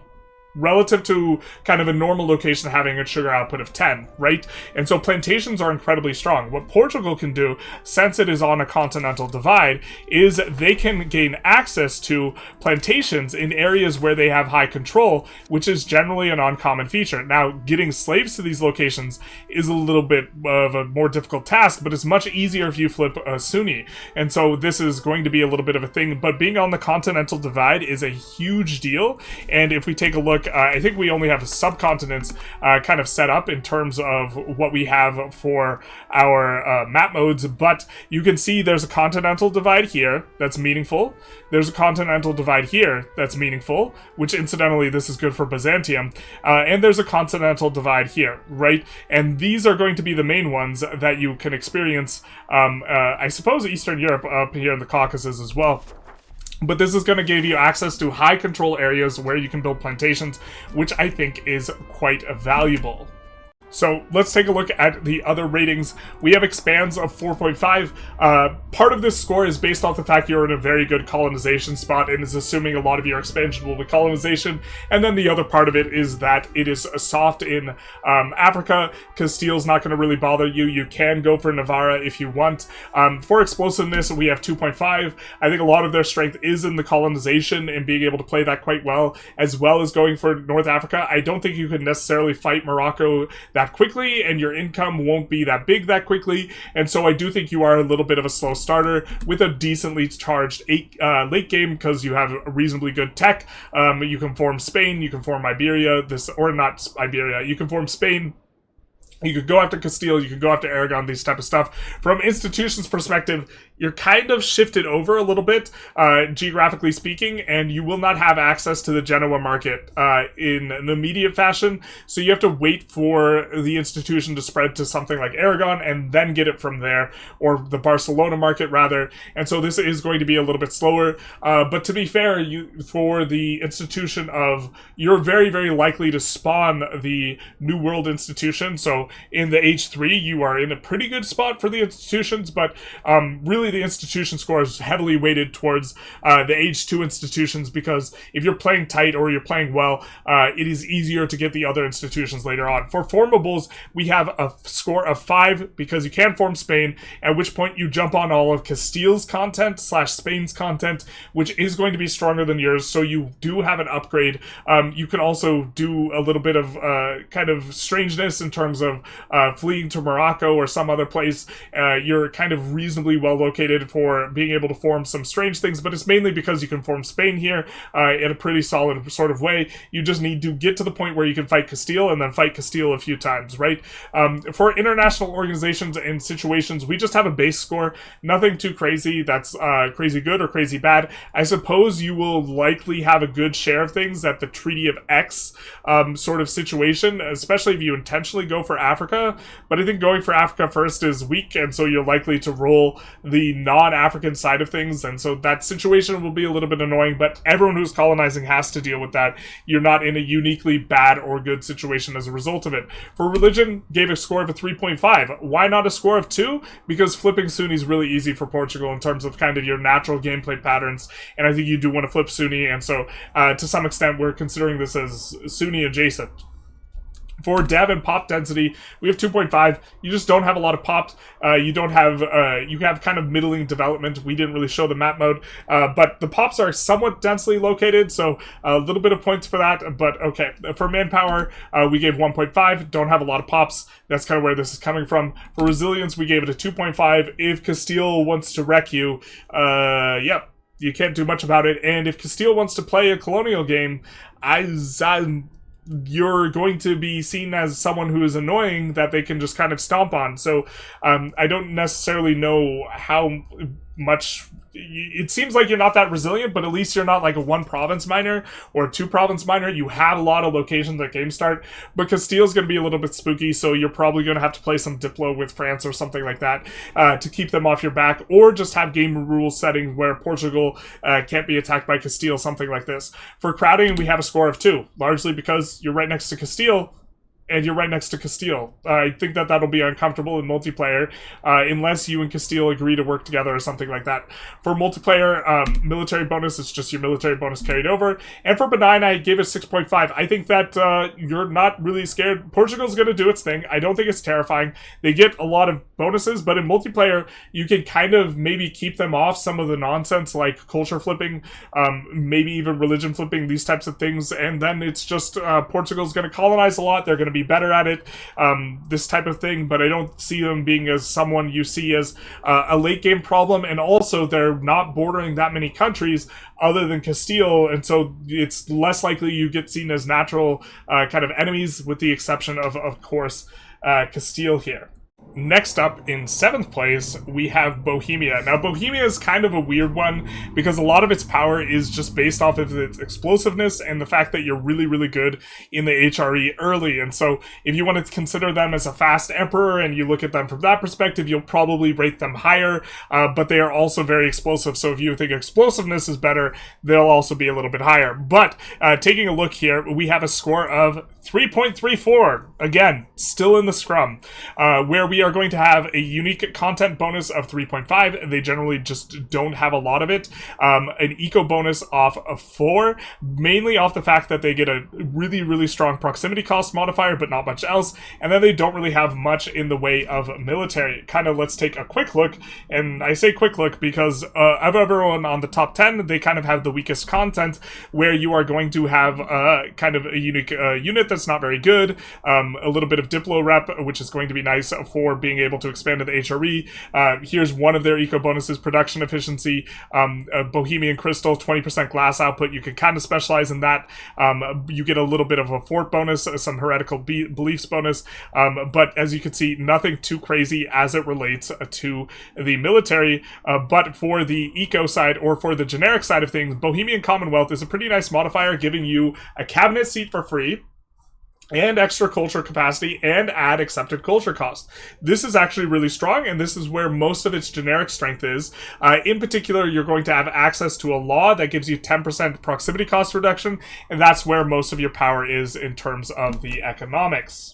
Just to be clear, it is going to be in legal code, and it's going to be the Mesistas Carolinas, which gives you minus 10% proximity cost, plus centralization, minus nobles power, and a little bit of noble estate satisfaction equilibrium. Overall, the centralization progress is also really good, but it's mainly about the proximity cost reduction modifier. So to kick things off, we have a population score of 2, we have a resources score of 6.5, which is the highest in all of Europe, and we have a geography score of 2.5. So definitely a little bit polarized in terms of what we have going on in Bohemia. AI Bohemia generally does very well, but let's take a little bit of a look at what we have going on. Starting with the population, you actually have a decent chunk of population. You're probably at the upper end of 2, to be honest, in terms of the scoring. You do have a decent chunk. You just don't have that good of expands for population, so you're not going to acquire more population kind of in your core area very easily. We actually adjusted up the score for population density though, because you do have decent population density despite not having the very best development for the score for that, but the population is going to be quite nice. In terms of resources, this is really the thing you write home about, and also resource density is insane. You have a ton of gold, including the subjects that you start with, which you can annex, and you also have a ton of silver, just like an enormous ton of these resources. Very, very, very strong.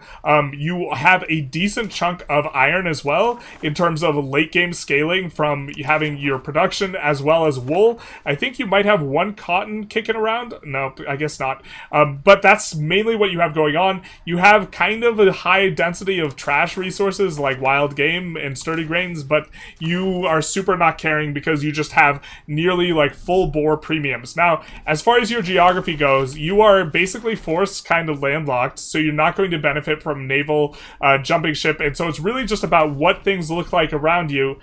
And you have this nastiness of hills. Now, to be fair, your easiest way out is like through Austria, and then you're into territory that is also bad for projecting control. So your ability to project control is not very good. You would much rather be on the other side of the hills. You can move your capital.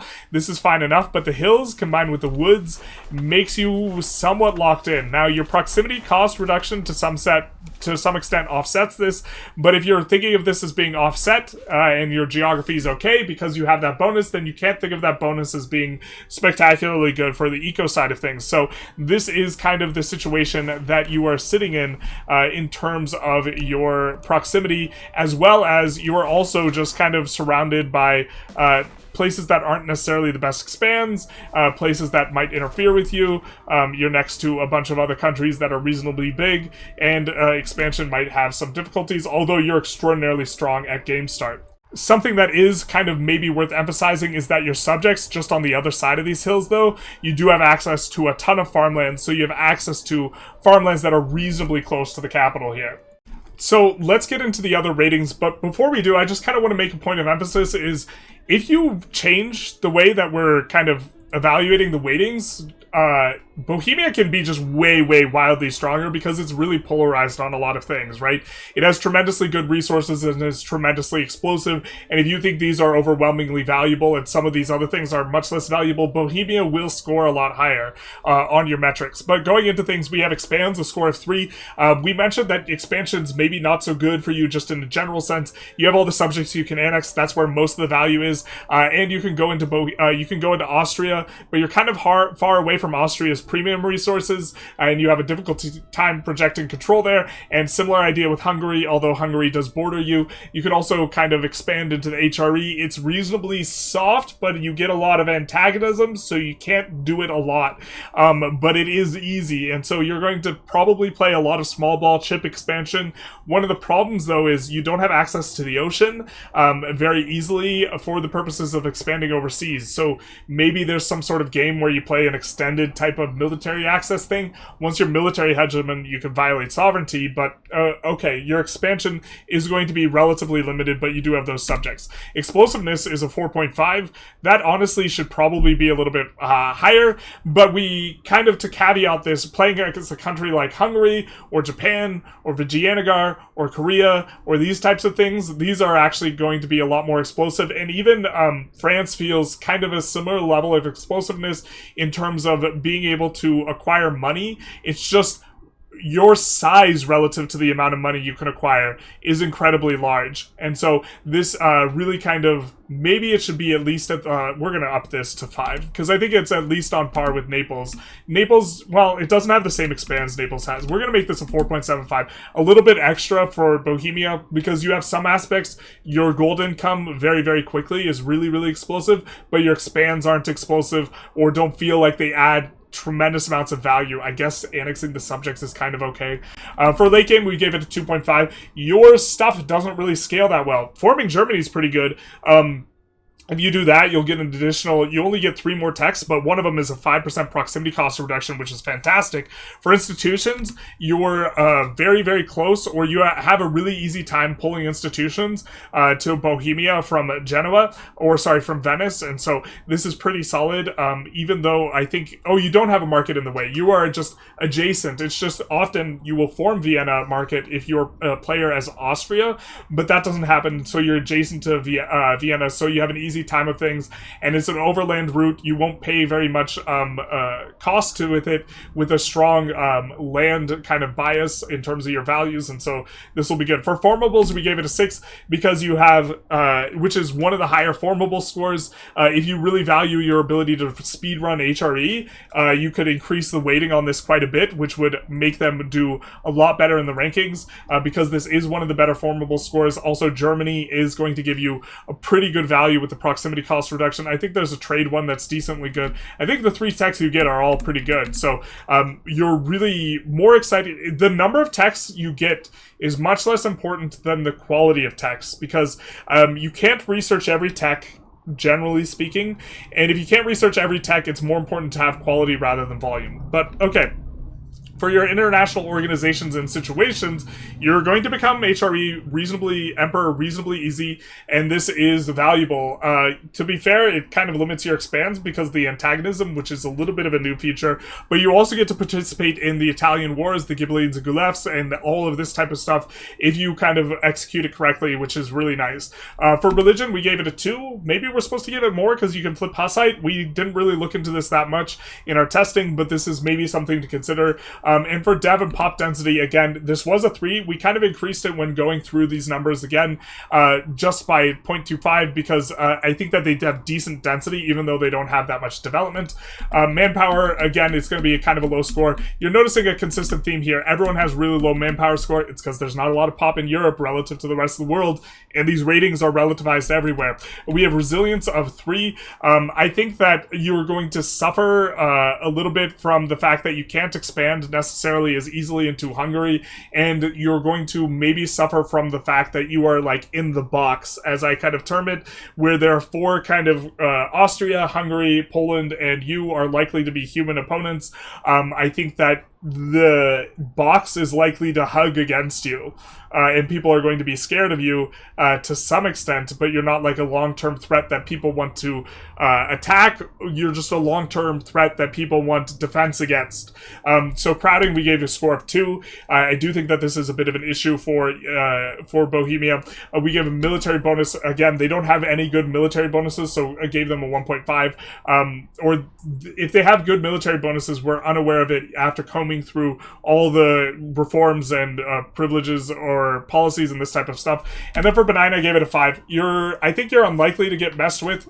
You won't necessarily be able to expand in the way that you would have liked in terms of being resilient, but I think that other players aren't going to go after you. Just generally speaking, you will be regarded as someone who's powerful to have a shield against, but not really someone to go for. And so this is where we will have Bohemia. In terms of updated score, because we did boost a couple of ones of these, we're up to a 3.35 now in terms of the score, with probably a heavy-handed asterisk that if you change your ratings a little bit, it's not that like Bohemia is a little bit better in like all regards in a flat way. They're polarized better in some categories and polarized worst in some other categories, and so your category, how you decide to weight things, will really change where Bohemia is on the list. AI Bohemia, usually the big player in Europe and probably the strongest power in Europe, so maybe we're underrating it a little bit here with kind of how we're thinking, but I think that just the top end really, really suffers, and the AI doesn't really approach the top end very often, and so the AI performance, I think, is not necessarily necessarily indicative of what can be done in the hands of a player. Next up, in 6th place, we have Muscovy, which has started to break away from the pack with a score of 3.45. So more than 0.1 a differential. You can see, other than that, it is a pretty tight race. And Muscovy is kind of the inverse of Bohemia. And I emotionally feel like Bohemia should probably be ahead of Muscovy, but rating things according to their category, we do have Muscovy higher, where Muscovy has kind of the highest theoretical top end, but what they lack in, they have like no explosivity and their resources are terrible. And so let's kind of get into it. For them, we gave them a unique content score of 8. Very, very strong unique content. Specifically, it's mainly in their economy, where they have a tax efficiency bonus on their distribution of power, but more importantly, they stack enough proximity cost reduction modifiers, which may be nerfed by the time release comes out. I'm not sure entirely how it will be handled, where they can reduce the proximity cost to 0, minus 100%, meaning you can have like 100 control everywhere. And so let's jump in and take a look at their kind of content, which they have other content as well. We're going to need to take a look at both Muscovy and also Russia. In particular, we are going to kind of ignore the plan of going for the Merchant Republic Novgorod type of start, because I haven't really looked at it and I don't know how it kind of pairs up. I think Novgorod is really, really strong and would maybe be top 10 if they could be considered alongside it for similar reasons to Muscovy. But focusing on Muscovy, we are going to have a little bit of subject income, Diplo cap, tolerance of the true faith, really not too crazy of things in here. Army morale, stability, minus 10% is decent. It's kind of maybe okay to stack fortification maintenance costs, but okay, it's a little bit of a modifier. But you can see there's not a whole lot going on. What happens is a lot more going on in Russia, or when you form them. You do get some good government reforms, though, that are going to be quite useful. In particular, you do like max tax on burgers quite a lot. You also like having decreased proximity cost reduction, which there it is on the Collegium, and you also get a cabinet action that reduces proximity cost. And then on top of this, I think you have another law that reduces proximity cost. You have like 4 things that reduce proximity cost. Maybe it's a building. I don't think it's the Bolshoi Theater. Let's click play as Muscovy and show off their tax efficiency in their distribution of power, which I think is better than probably the max tax on the burgers, which is otherwise going to be what a lot of other countries want late. I do believe it's in here somewhere. We know it's a 10% tax efficiency modifier here. Is it State Council? Yes, I think it's this one. So we have Dumas, where you get 15% crown power, 10% legislative efficiency, and 10% tax efficiency, which is very, very strong. The crown power is not probably strong once you get like late in the game, or it's not super strong, but the legislative efficiency is nice for the decrease in antagonism score. If we look at form country, there is going to be a bit on Russia, but they have a lot of content that is in the form of policies and government reforms that are a little bit harder to look at, because all we can look at is the advances, and I don't have a progressed Russia save to like fully unpack. But the main idea here is the reduction to your absolute minimum of proximity cost, and that this is kind of insane. I thought there were more advances on Russia proper, and so that is going to be where the main power is. Next up in 6th place, we have a country with a lot of asterisks, which is Muscovy, which I don't know if they are going to, by release, be able to do their most defining characteristic, which is be able to reduce proximity cost to 0. Now, jumping into the ratings, the way that we have scored them is they are the first one to kind of break away from the pack with a score of 3.45, and they are almost the inverse of Bohemia, where they have a terrible start, it's not explosive, their resources are awful, but they have really good unique content, and specifically we've scored this at an 8, and this is largely top end at an 8, so even this might be too high from the perspective of you have to get fairly late into the campaign to really realize this, and I just kind of feel like Russia maybe belongs lower on the ratings, but rating stuff the way that we have, this is where they are. And we have an eco bonus of 7, largely predicated on this eventual proximity cost reduction to 0% or minus 100%, which is incredibly powerful. We have a military bonus of 3, which is maybe a little bit too high because they actually don't have too much going on in the military. One of the problems with evaluating anything as it relates to Russia, though, is a lot of their stuff is on unique buildings and policies, which are kind of difficult to dig through as you go through the game. So let's try to look through what we can and make a little bit of analysis of it. So in terms of your advances, just generic as Muscovy, you don't have very strong advances, generally speaking. You have a little bit of army morale at age 3, but nothing too crazy. Again, it's mainly on your policies and your privileges, which are a little bit opaque. Levy size in the late game's stone useless. One of the things that you do get that is pretty good is max tax for burgher estate. Generally a very big fan of this. This is a very strong modifier because often you have enormous satisfaction on your burghers and not enough taxes, and also eventually they are your highest tax estate, so do like this one. And then also here, not that one, but this one rather, which is incredibly strong. Legislative efficiency, mind you, is reduction in terms of your antagonism cost as well, and you end up getting quite a lot of it on Russia, and so this leads to you being able to attack a lot of people without too many issues. Efficiency of cabinet, generally not that strong a modifier, but 20% is a lot, and then 10% proximity cost reduction. You also, which we will not be able to show, get a cabinet action that reduces proximity cost, and I think you get another policy that reduces proximity cost reduction. So between the 30% or 30 to 40% you can get vanilla, the 10% here, right, that's 50%, and then another 10% on a policy, 60%, and then the cabinet action gets you kind of up there. You get to close to or at minus 100% proximity cost reduction. And this is the main idea.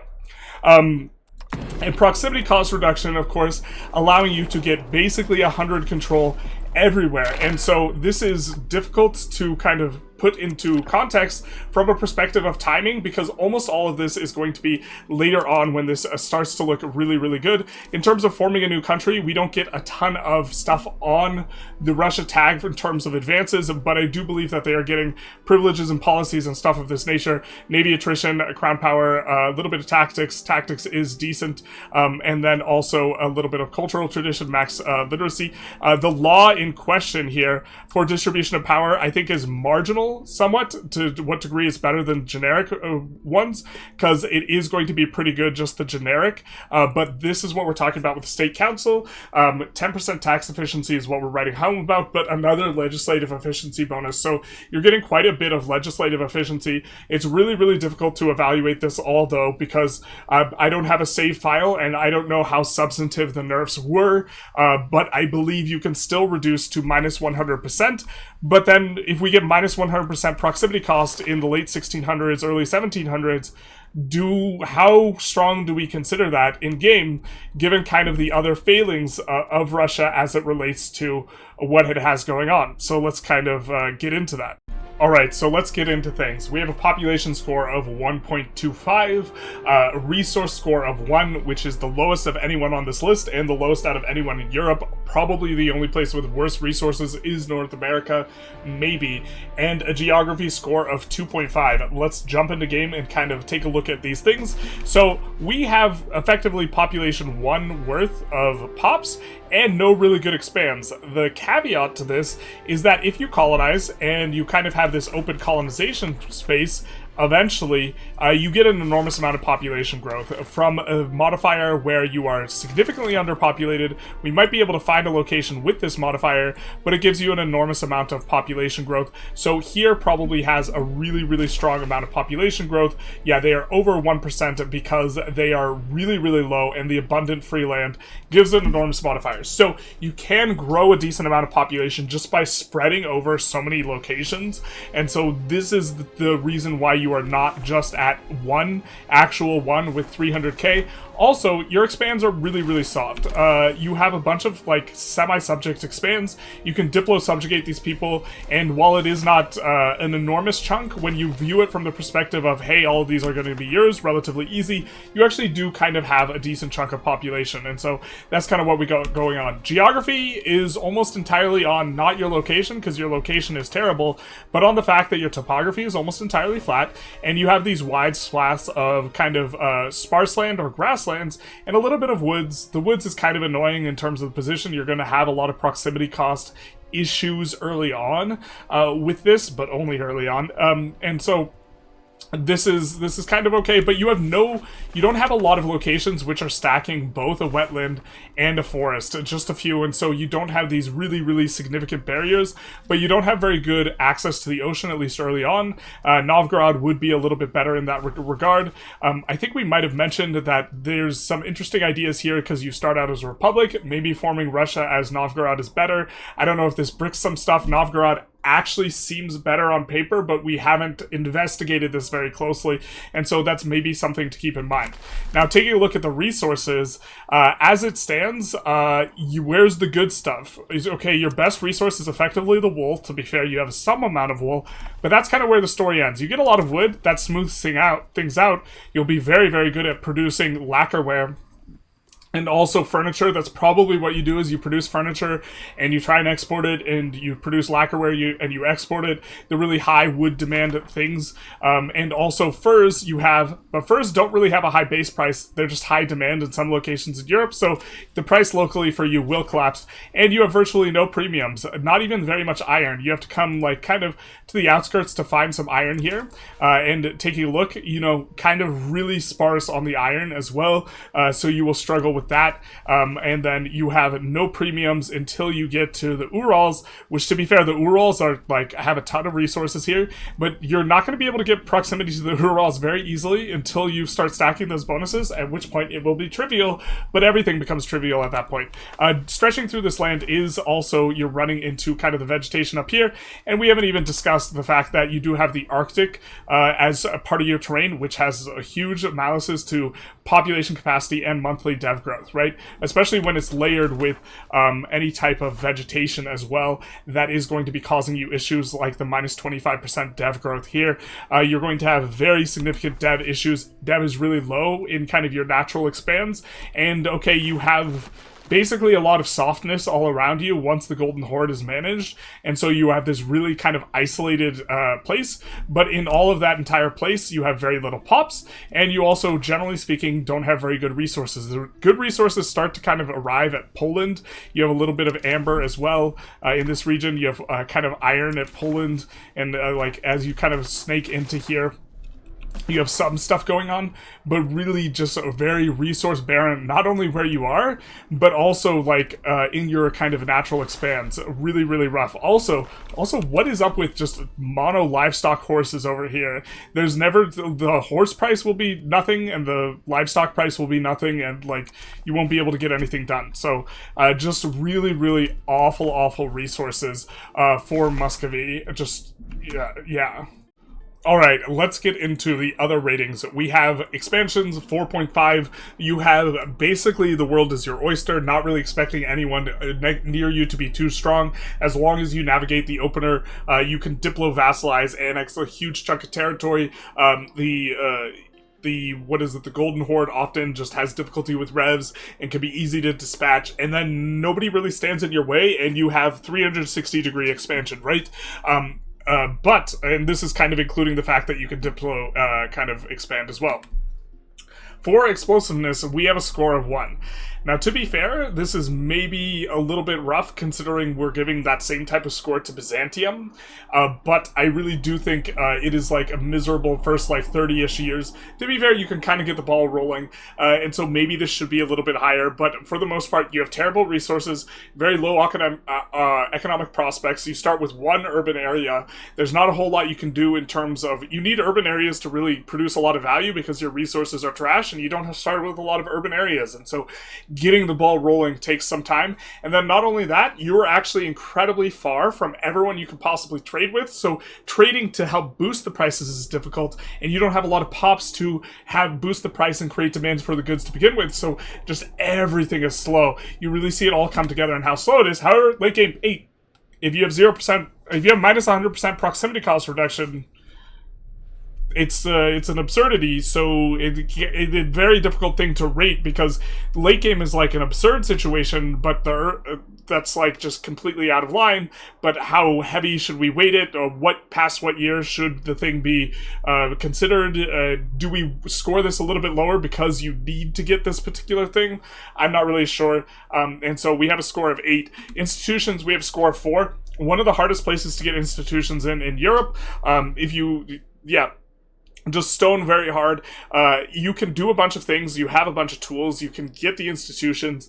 There are ways to kind of get around your difficulties, more so than if you're playing an Eastern country. But if you just kind of play normal, you're going to probably have a period of time where you have BRICS research with Russia.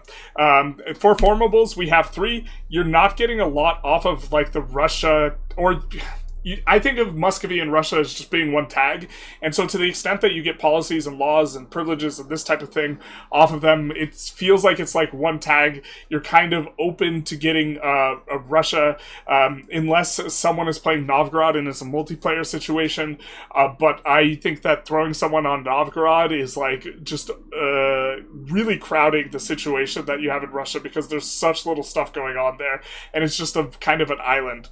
For IO/situations, we gave it a 2. 3 is just kind of baseline.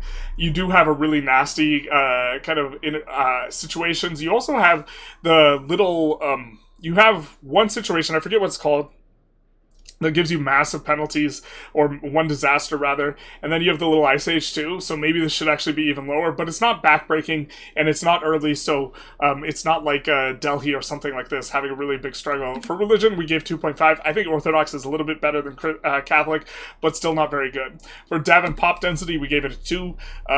You kind of have some degree of density around Muscovy itself, which is nice, but then, so to the degree you're scoring anything here, it's from the degree to which you have some density around Muscovy, but outside of that, it's basically no pop and also no dev, so that's the current situation. You have, I think, a couple manpower bonuses, and so maybe punching a little bit above your weight in terms of what you could eventually bring to bear army-wise, and also if you are allowed to be unchecked and you just span this huge territory, there is some potential there to have really a lot of manpower if you get going. For resilience, gave it a 3, just kind of a middling-ish score. You don't have the ability to necessarily really cover yourself, but I think a lot of people also won't mess with you. Difficult to say. If you have someone on Novgorod, though, I don't know how you proceed with like kind of having another big neighbor or this type of thing with which to split the region. Just feels a little bit rough. For crowding, we gave it an 8 because I don't really think it's all that reasonable to kind of start the two together, but it's kind of like a mixed bag when giving ratings here, because you're rating for 2 contexts. The context where Muscovy or / Novgorod is alone and is just basically unchecked and just has a free reins and can do whatever they want, and the context where they're kind of crowded a little bit with each other. But I think even if they're both there, I think a crowding score would probably still be like a 5 or a 6 because there is a lot of space for them to do stuff. A little bit less for Novgorod because you get pushed into the north a little bit or towards the sea, I guess. For military bonus, it's again just a repeat, and for benign, it's a 6. I think the span of time that you have to go in multiplayer for this to really be brought to bear is incredibly long, and I think that people are going to eco up by then, and most of your strength is actually going to be in single player, and maybe this is why we also didn't give it a higher score in resilience, because I think not a lot of people mess with you, and I think it's maybe a little bit hard to mess with you, is being able to get 100 control everywhere also requires you actually get good territories somewhere else. And that will be hard to do in multiplayer by the time you are getting the minus 100% procs reduction, right? You can't just go into Hungary and take their stuff because there will be a Hungarian player who says no. And you won't necessarily have the resources available to kind of do this yourself because you're lacking in so many regards. And so I do think that it's not necessarily a high threat nation, even though you have this enormous upside. I think the upside really kind of applies to more to single player, which is kind of ironic because they have a higher multiplayer score than like single player score, which that is a bit of strangeness, but that's largely off the back of them getting a crowding score of 8, where I think that in general you'll kind of be ignored, have free reign, be considered benign, and this type of thing. If these scores were significantly different, we could see Russia move quite a lot. Like if Russia becomes enemy number 1, people are really afraid of the proximity, and they're considered a threat, then suddenly they'll just drop out of top 10 very easily, right? And so very, very strangeness in terms of what's going on with Russia in the minus 100% procs, and the fact that this is a late game thing, and it's really hard to evaluate. This is the most oblique type of valuation on country, where you could consider this higher or way lower or something like this, but we're going to have it in at 6 with a score of 3.45. In 5th place, with a score of 3.56, we have Aragon, which has a lot of the benefits that both Portugal and Castile have here. Jumping into the browser here, we will have a unique content score of 5.5, benefits from all of the Iberian content, and actually has a little bit of let's call it a soft touch in terms of its power level, where it has a lot of medium-high power things going on for it without some of the like more impressive sluggers. And so in general, I think it actually is quite strong, even if you don't have as many things to point to and be like, hey, look at that, that's crazy. We have an eco bonus of 5, a lot of benefits in terms of proximity, 10% proximity, and satisfaction, making things a lot smoother for generating the max tax on your pops. And they also, in terms of military, are going to benefit from all the Iberian units. Let's jump in and take a little bit of a look, and just kind of keep in mind that a lot of the analysis that we had for Portugal is going to hold true for Aragon as well, in terms of being able to form Spain, being able to flip cultures to Navarrese, or to flip Castilian, this type of stuff. These are easily available to you, as is flipping Sunni, because you only have 1.4 million pops. Let's take a look, though. We are going to have a little bit of galley power to open things up, some army morale, so already off the bat, some decent bonuses that don't look too crazy, trade efficiency and trade maintenance, very solid. We will also have maritime presence plus 25%. Really, this pairs quite nicely with the fact that you start with the Iberian Caravel, so you will be able to very, very early establish full maritime control of your area, especially because there's not that many locations. We will have the prestige decay, max literacy, again very solid, not crazy. Maximum RGO size is always a solid tech, but it gets diluted out because there's a lot of these different techs, but it is relatively early on in the ages, so you will get some benefit. Trade advantage is not too big a deal, and here is one of the very, very solid proximity cost reduction, minus 5%. Very happy to see this. You do also get a law, which we will take a look at in a second, that is going to give it to you. So this is a difficult one to evaluate, but it's going to really, really empower the burghers, helps to generate a lot of extra buy orders, smooth things out when you're constructing buildings. You also have a very easy time going plutocratic as Aragon. We'll get to that in a second. You have artillery power in the late game, but these are late game techs. Estate satisfaction in the late game. We will have army levies in the early game, and Catalan crossbowmen, which is a very curious unit, where this might be. So here's the thing, regulars are terrible in Age 1. So this is not really that big a boost, but this is one of the stronger regulars, if not the strongest regular. I think there's a Genoese crossbowman, or Genoese crossbowman as well, that's kind of similar, but this is going to be one of the best units in Age 1, because you are getting the extra initiative, but you have 150 max strength, whereas the normal unit only has 100 max strength, meaning you have 50% more men, so per unit, you're going to deal 50% more damage. And so that's just a very curious unit. There aren't too many units that have different sizing in terms of their unit size, like elephants is one, and so definitely a bit of a strange one to be seeing. And we will have these reformed army levies as well. which are going to have some nice boosted stats, a little bit of extra initiative, and so these will be solid as well, in the very early game especially.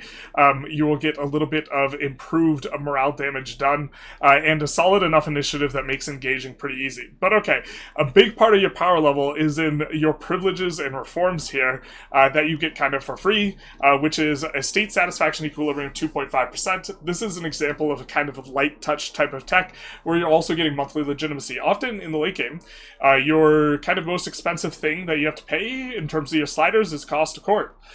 Your cost to court is based on a decay of legitimacy of 1 base. So this reduces effectively all your cost to court costs by 10%. And so this is pretty substantive. Is it as valuable as like 10% tax efficiency? Probably not. But it is going to be quite valuable. And it's free because you just get a free government reform. Crown of Aragon is going to have a little bit of extra trade capacity, which is quite nice. And a trend towards plutocracy. You have to keep it slotted in, because it's one of those Crown of X things that just stays in. But the progress towards plutocracy is an interesting one, because it makes it easier for you to push plutocracy, which can be tricky in the early game. I'm not entirely sure pushing it is good, because you have to sync a lot of aristocracy to be able to, or like there's a lot of stuff that pushes aristocracy that you want, and so I'm not entirely sure if it's worth it or if it makes that big a difference, but this is available to you as an option. You can go aristocracy as well.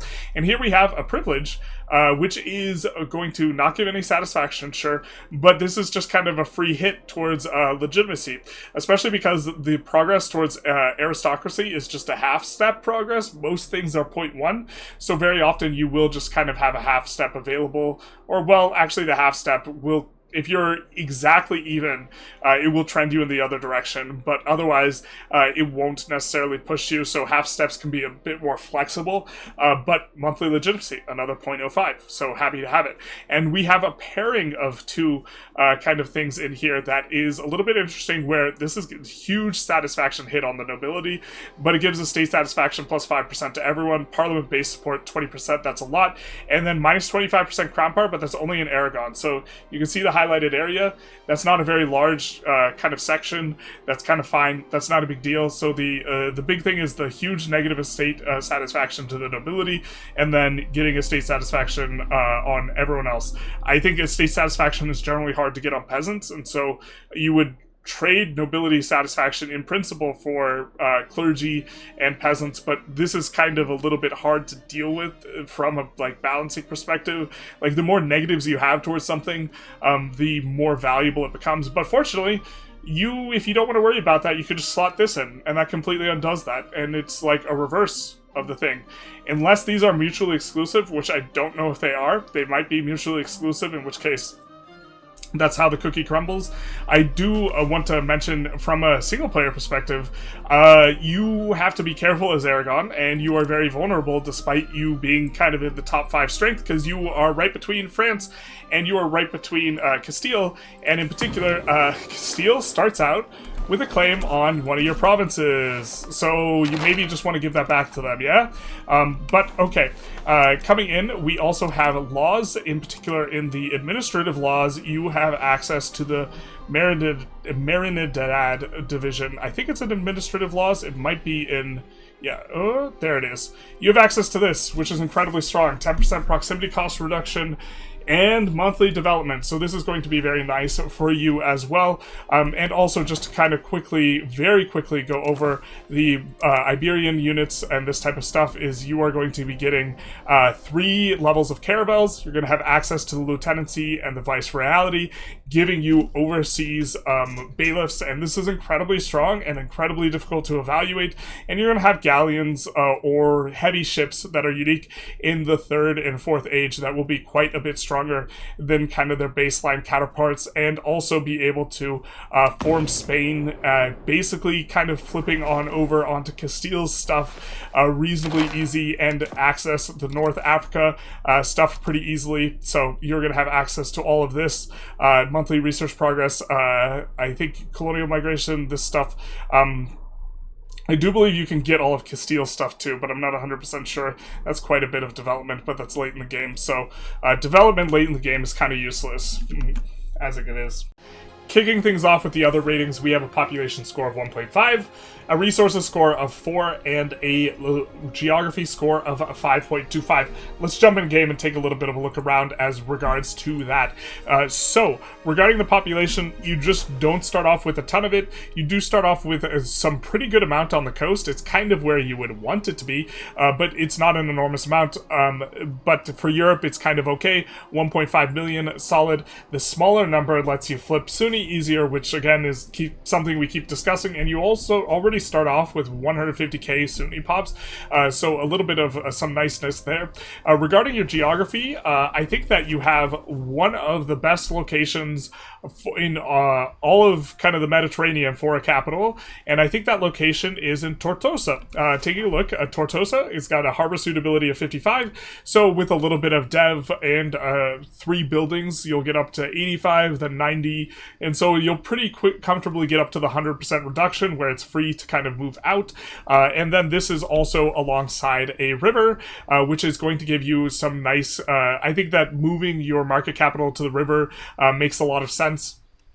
It is a lot cheaper to go upriver in terms of market access and this type of thing, so I think that this is kind of a nice location, and that when you kind of look at the geography of Aragon, it's like a triangle, and so this, in terms of the naval, a navally oriented country, which I think you do go naval oriented, you are like equidistant for basically all your locations, and this is incredibly nice. And then from a more of a macro perspective, you will be able to get access to pretty much everywhere alongside really nice routes. You will be able to come down and get access to Tunis over here. You'll be able to access Italy really easily over here as well. This is not a lot of sea zones to go through. You'll be able to access Nice quite nicely, which is going to be good.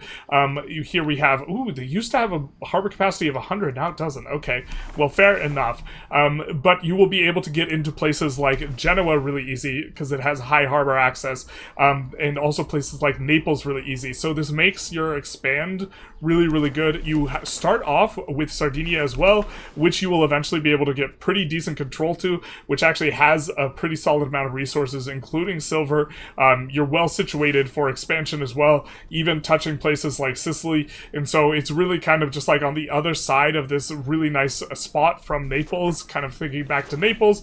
In terms of the resources, in addition to the little bits you have over here, which are easy to forget about, you have some high mediums in silk, and you also have sugar, which is going to be nice, and then you have premiums in the form of saffron, and you have 3 saffron piles, which is pretty good, and then on top of that you have a decent kind of spread of wool to be able to get production bonuses. A lot of these provinces are kind of big. You get a loom, so you're good at making dyes, and so you can make a bunch of dyes, this type of thing. You'll have a decent chunks of iron, and again, kind of, it's nice that in each one of your provinces, you generally have at least 1 to 2 good things for provinces on the coast in terms of getting production bonuses.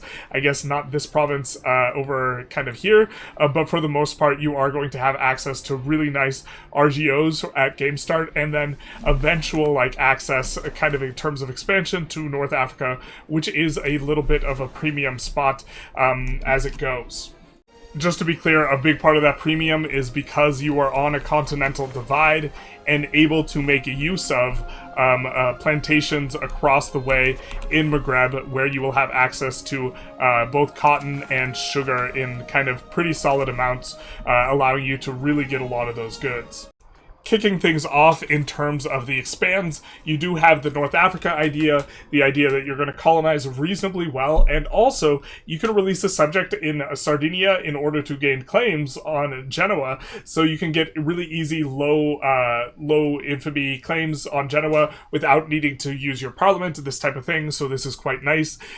You are kind of a little bit slow on the start, just because you don't have that much pops, and kind of slow in the context of who you're needing. here. I think late game, we gave it a score of 4.5. It's pretty solid.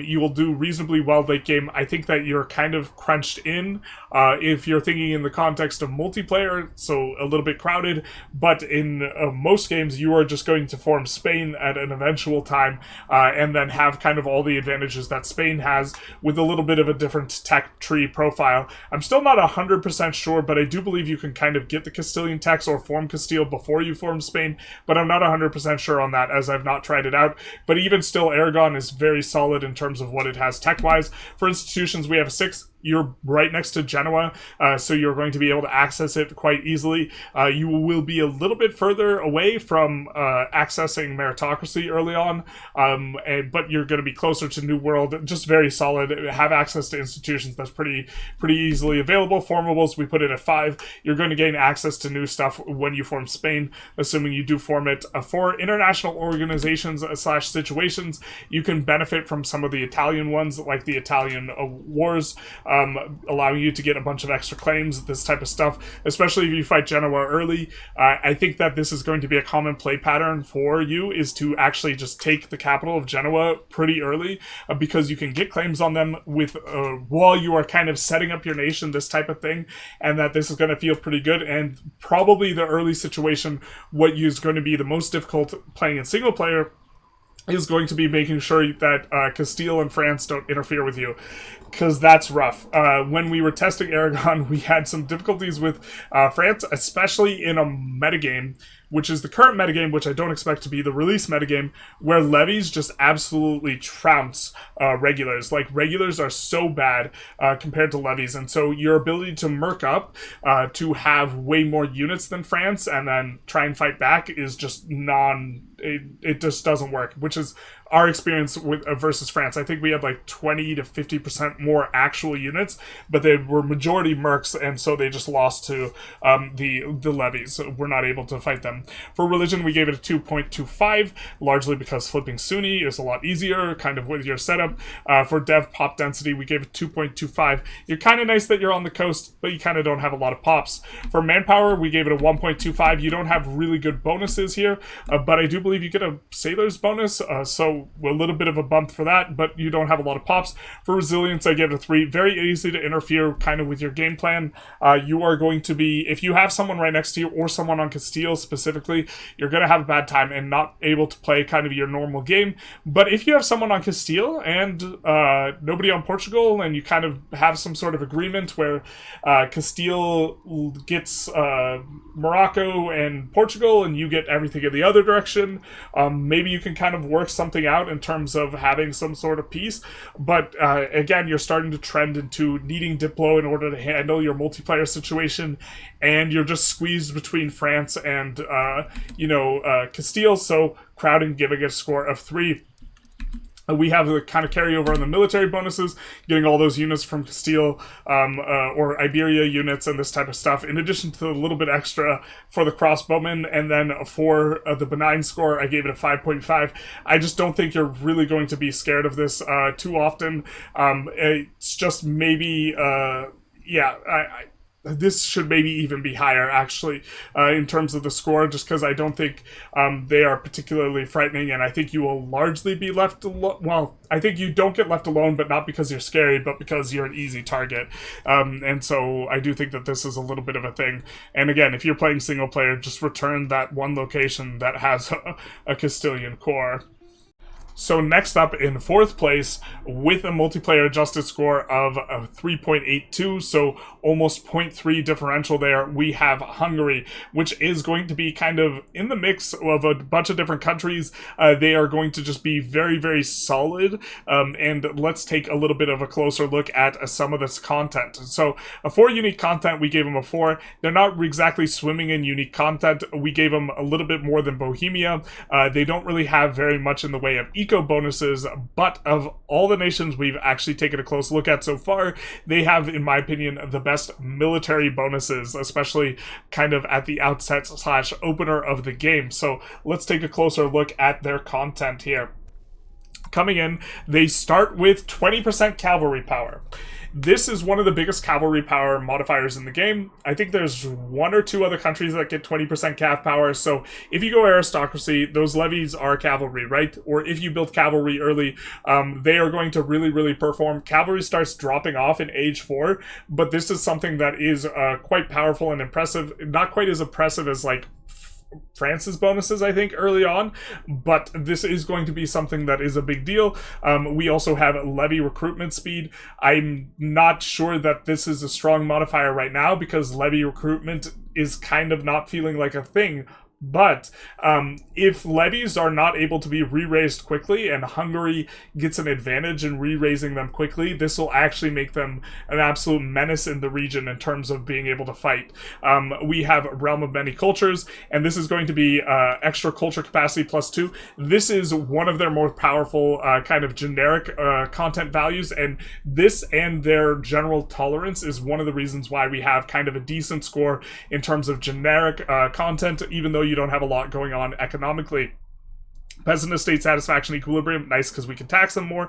We get Hungarian Black Army, which is going to be a slight upgrade on infantry or heavy infantry, where you will do a little bit or take a little bit less damage taken. Not the biggest kind of thing, but it is a little bit nice. I don't know exactly where it appears in the tech tree. If it appears in a really convenient place, this is always nice. Monthly inflation is going to allow you to mint a lot more. This is a pretty decent bump in terms of income. We will have Bulwark of Christianity, little bit of a bump in terms of manpower. Also, you just have one of the highest pops in Europe, so this these two things combined are going to make you a little bit of a boy. And then we will have in age 4 Hungarian Hussars, where you will have additional initiatives, so you won't have to rely on the light cavalry to get the initiative. You instead are using this version of heavy cavalry, but it's coming in age 4. Age 4 is when cavalry starts to fall off. Cavalry just maintains all throughout a power of 4 in terms of combat power, and infantry is a power of 1 in the first 3 ages, but infantry units are twice as big. And so infantry effectively does half the damage of cavalry because they have twice the size units, but will be receiving half the damage proportional to their unit size, although not in manpower, because their unit is twice as big as well. Also noticing a little bit of an interesting thing on there, that there's a maximum strength of 300 units. I feel like that can't possibly be right. Is that right?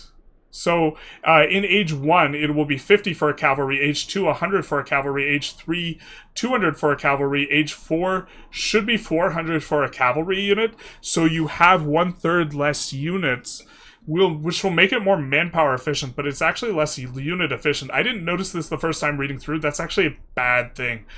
So kind of a little bit difficult to... I mean, I think that that's just bad. I think that the regular heavy cav might be better. You are getting the initiative and the combat speed, though. Maybe these guys are nice performers in the backline in terms of making sure everything stays saturated because they have the combat speed and initiative. Kind of a little bit of a weird unit. I don't know why it's like that.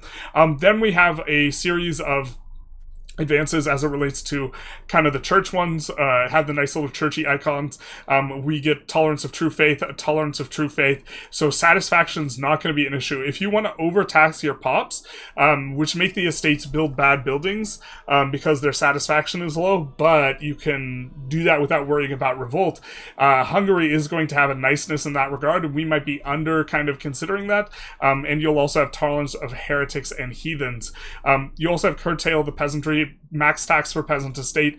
This is max tax for peasant estate is pretty solid. Age 5 is pretty late though, and I think fairly often the thing that's going to be throttling you this late might be, I guess it depends, but this is probably still solid enough. The max RGO size plus 20% is still a lot as well, so definitely something you're into, especially because you're RGO heavy, and this is one of your best advances here.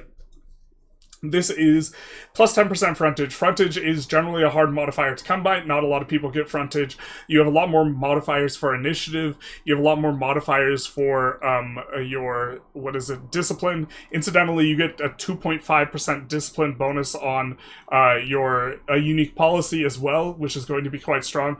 And so this, combined with kind of all the other stuff you have, really is nice. It allows you to bring more units to bear, and so you can bring more stats to bear. Generally speaking, the way that the game goes right now is it's really nice to mega overstack your armies. If two people are just having huge stacks of armies, you're going to fully saturate the frontage, and so what this represents is ability to bring 10% more stats into battle. Although you will have a little bit of frontage modifiers, so it's not actually 10%, but bringing more stats into battle is something you're always into. The strengthen the towns, kind of nice from the perspective of a little bit timely in terms of if you want to flip plutocratic in age 6, which is maybe you want to delay your plutocratic flip, if a plutocratic flip is meta. This will actually be pretty nice for allowing you to have a lot more burghers and to start to push in that direction. And then we will have army morale again in age 6, where I think that... I'm not sure how good this is in the final age, considering you're already having other modifiers and stuff, but okay, we also have another combat thing.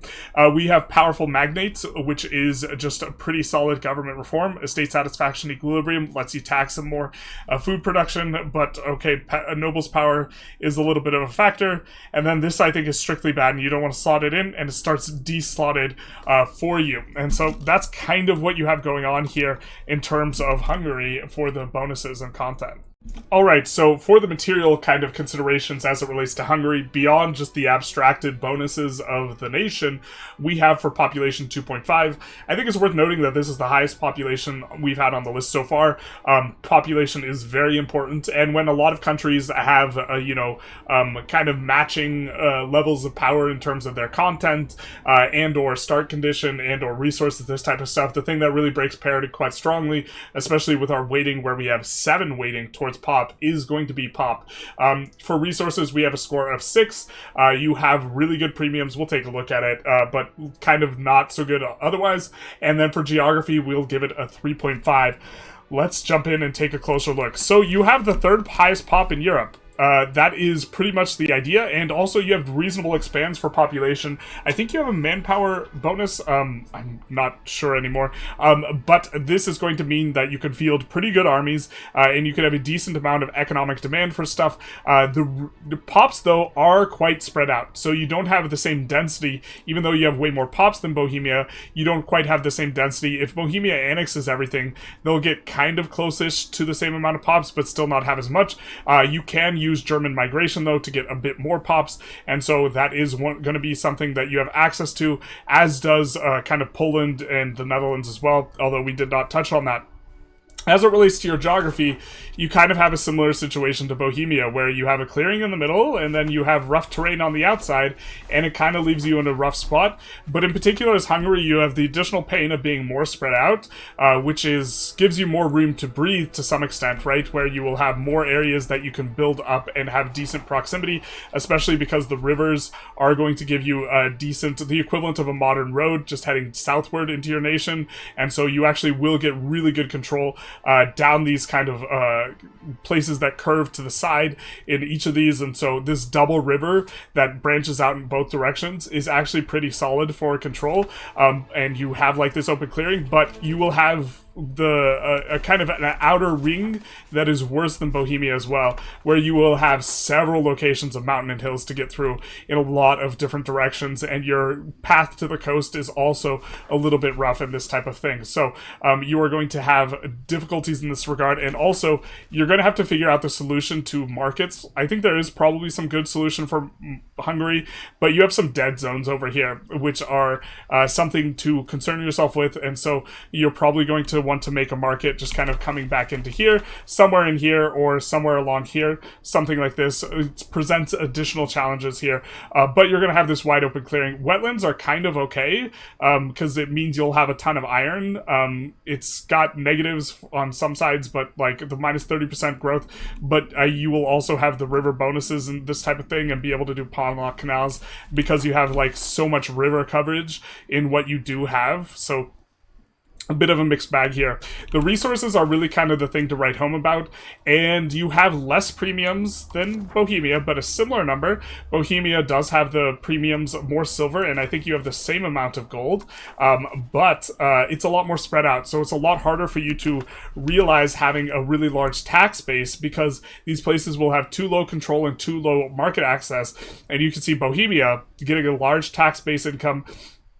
It is going to be more difficult for Hungary, but the flip side of this is you will have way more kind of support for a larger population base for these types of things. Now, further up in your geography and just kind of thinking of your expands, you are going to have some easier expands than Bohemia. Bohemia is bordering the HRE. You're going to get a lot of antagonism. Hungary is going to be next to a ton of, guys to the south of them, and the real issue, and over here, the real issue is that you won't be able to get a lot of control to these locations, but these places actually do have tremendously good resources as well. You have all of these silver piles down here, and with higher level roads, you actually can get some amount of control to these locations, because there is kind of a flatland vein that is reasonably open, that you could kind of come through here, sort of.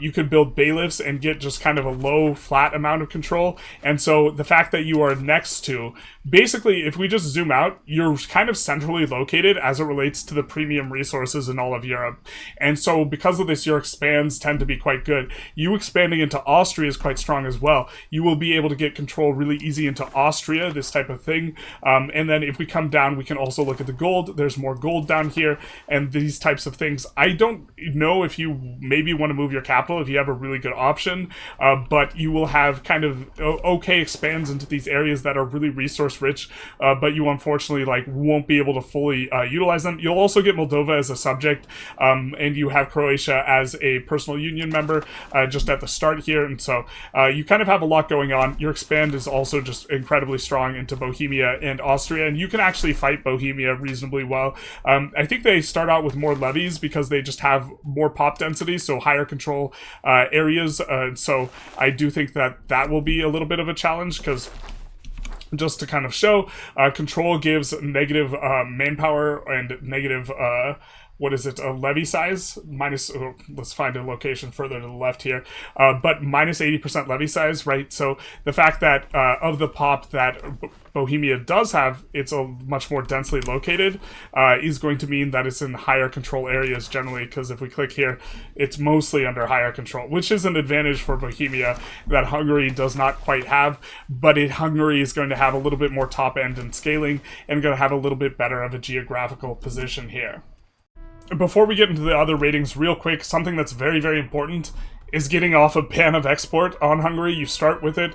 Most of your value is going to come from exporting gold and silver. I think this is why AI Hungary often doesn't do too well, because they don't get off of it.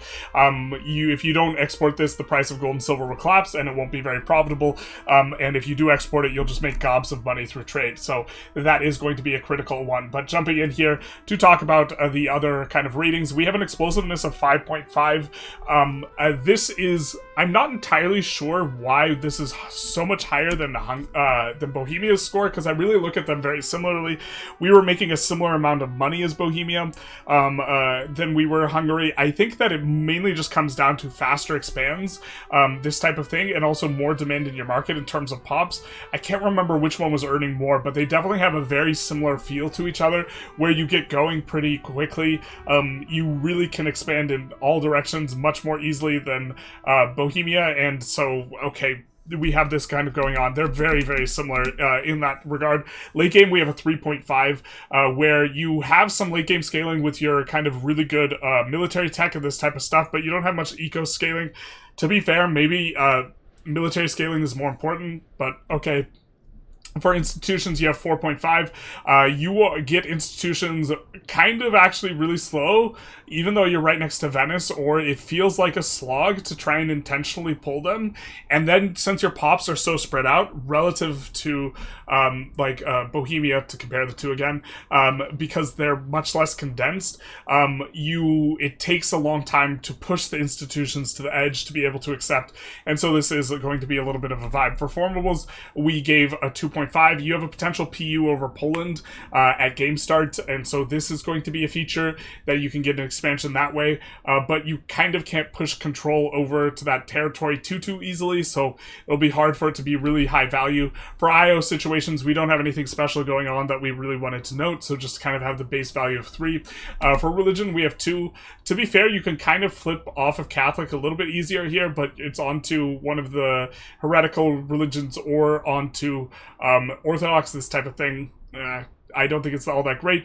And for dev/pop density, we have a score of 2.5, decidedly lower than Bohemia because, again, they are spread out as we discussed. Manpower, we have 2.5. You have a manpower bonus, and you have more pops, and so things are starting to look a little bit better for you. And we have also a really standout on resilience here. You are going to be able to kind of do your thing, kind of independent of what other people are doing to you and this type of thing. And we remembered why we didn't score Bohemia higher on resilience. Because part of your thing for Bohemia is forming emperor, and other people aren't going to let you do that. They're not going to let you form the HRE.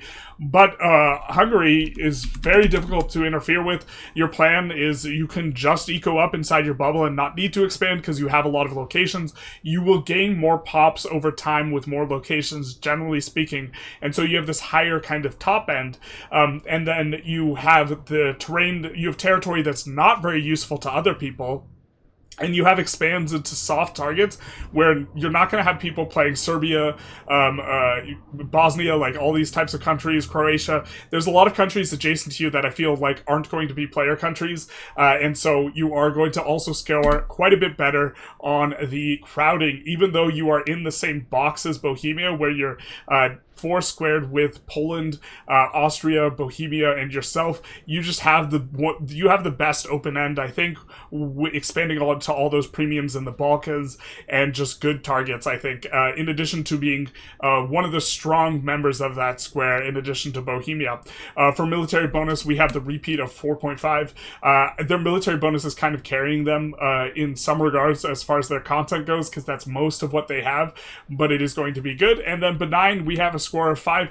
I don't think people go after Hungary and try and knock them down a peg. They're big, they're strong, and they're not doing anything that is going to cause them to scale wildly out of control. They have good resources, they have decent pops, they have their kind of territory in a circle, and they're just get to do their thing. And so I think if I was picking a nation where I was trying not to get interfered with, this type of thing, and I wanted to play in Europe, Hungary is just a very, very solid choice here because I just don't see it as much, and so I think that they do benefit a lot in the multiplayer score. They might have the strongest multiplayer adjustment out of anyone in this entirety of Europe's scoring, just because I think that they are flexible, strong, and you're not going to want to fight them because the upside for you is very low and the downside for you is very high. So they pose a little bit of a safe kind of pick in a multiplayer context.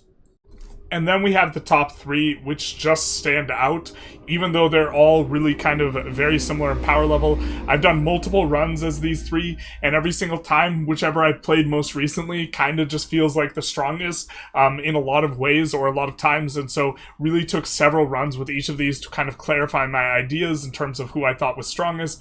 And in third place, we have England/Great Britain. Really need to kind of group these two together because you start off with the only thing that you need to annex is subjects and the Isle of Man, and you can form Great Britain. So Great Britain is basically free. In terms of unique content overall, you get a bunch of random stuff from events. You have, I think, the most DHEs, dynamic historical events in the game. Kind of hard to evaluate this. You also have unique buildings, this type of thing, and so we have the second score here in terms of what we have going on. In particular, you get a lot of stuff that gives peasant to state satisfaction. For eco bonus, we have 5.75. You have kind of a little bit extra in terms of getting a tax efficiency tech, specifically on Great Britain, but not on England. And you also have a distribution of power that gives you 10% max tax on everyone in the English Parliament.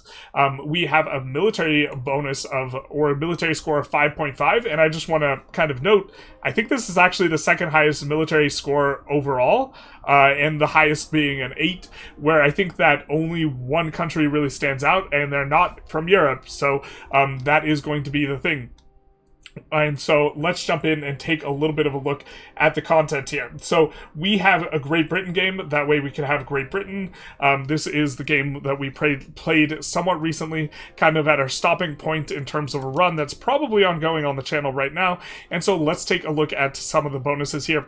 You start off in terms of military with an incredibly high amount of bonuses for your levies, and you have infantry power, and you also have a unique policy that gives you levy power, and so this combined with the fact that you have one of the strongest levies at game start, nice maritime presence, is going to be a really significant thing, and that is the war bows, which are going to have a 5 initiative, and otherwise just be it's a light infantry unit, or it's a heavy infantry unit with +4 initiative. You get in really quickly, you deal damage very quickly, you are very strong. You and France are probably the 2 strongest as it relates to levies at start in Europe, which is probably how it should be, and this is just a defining feature for England in general, is you in most ages will have unique units that are really good.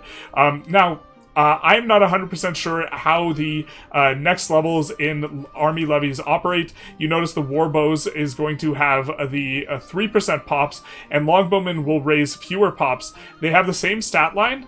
I am not 100% sure how this works, if they get extra combat bonuses for being in the second age. I think that they do.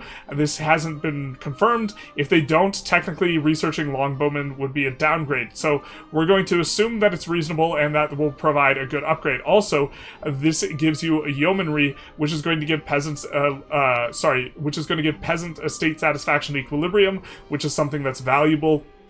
That is going to be good. And then we just have another version of the same levy in the third age. And as it stands on the balance right now, levies are still stronger than regulars in age 3. And so this is going to mean you are very strong in the first 3 ages. Next up, we have Royal Navy. Heavy ship power in general. You have a lot of bonuses for Navy that are related to stats, but you don't have any unique naval units, and so you will be strong all throughout, starting in the third age, generally kind of as a heuristic. You will be strong all throughout the rest of the game, navally speaking.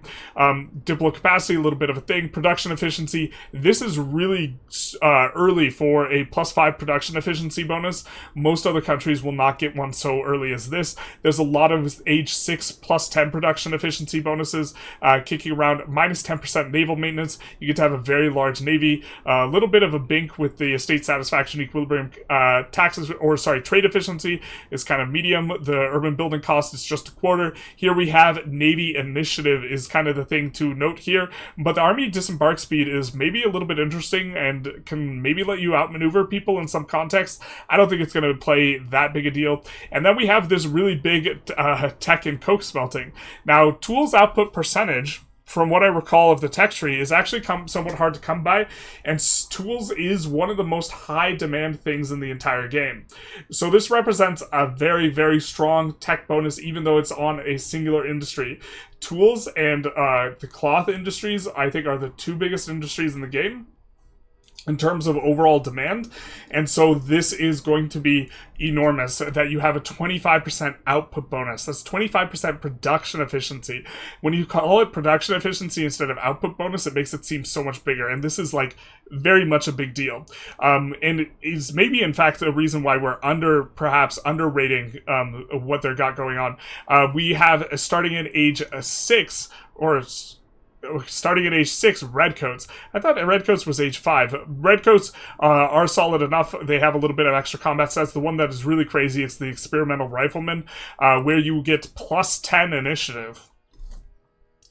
Okay, so these guys get in instantly, and then they get plus 150% flanking bonus. So if any front falls to the experimental rifleman, it'll just insta-wipe everything else. And so this is a little bit of an interesting thing. Maybe you stack a bunch of cannons on one side. I'm not sure if you can... I don't think you can get more bombards than you have cannons, though. Or I don't think you can roll more, so maybe that's not a way to look at it. More blockade efficiency. You had 10% earlier. This is 40%. This is probably very strong in multiplayer if you were to reach that late in the game. And there it is. A cloth output bonus to go alongside your other output bonus, and more heavy ship build cost reduction. I think you had another build cost reduction, or is maintenance, and so that is going to be nice. And here is the one where we are getting this from forming Great Britain. Tighten up royal revenue, 10% tax efficiency. Tax efficiency, probably the overall strongest eco modifier in the game, other than flat proximity or proximity cost reduction. And even then, might value this more. And this is age 4, so we don't start out with it, but it's also not super late. Age of revocation, we get a little bit of a bink for here. I think this is also Great Britain tech. And here is the reason why we're on Great Britain here. I don't know the exact requirement for slotting this in. I am assuming that this maybe gets nerfed. If this doesn't get nerfed, we probably have to move Great Britain up to second or first place. This is a very insane government reform. It's clearly the best in the game. We're probably going to talk about it in other videos as well.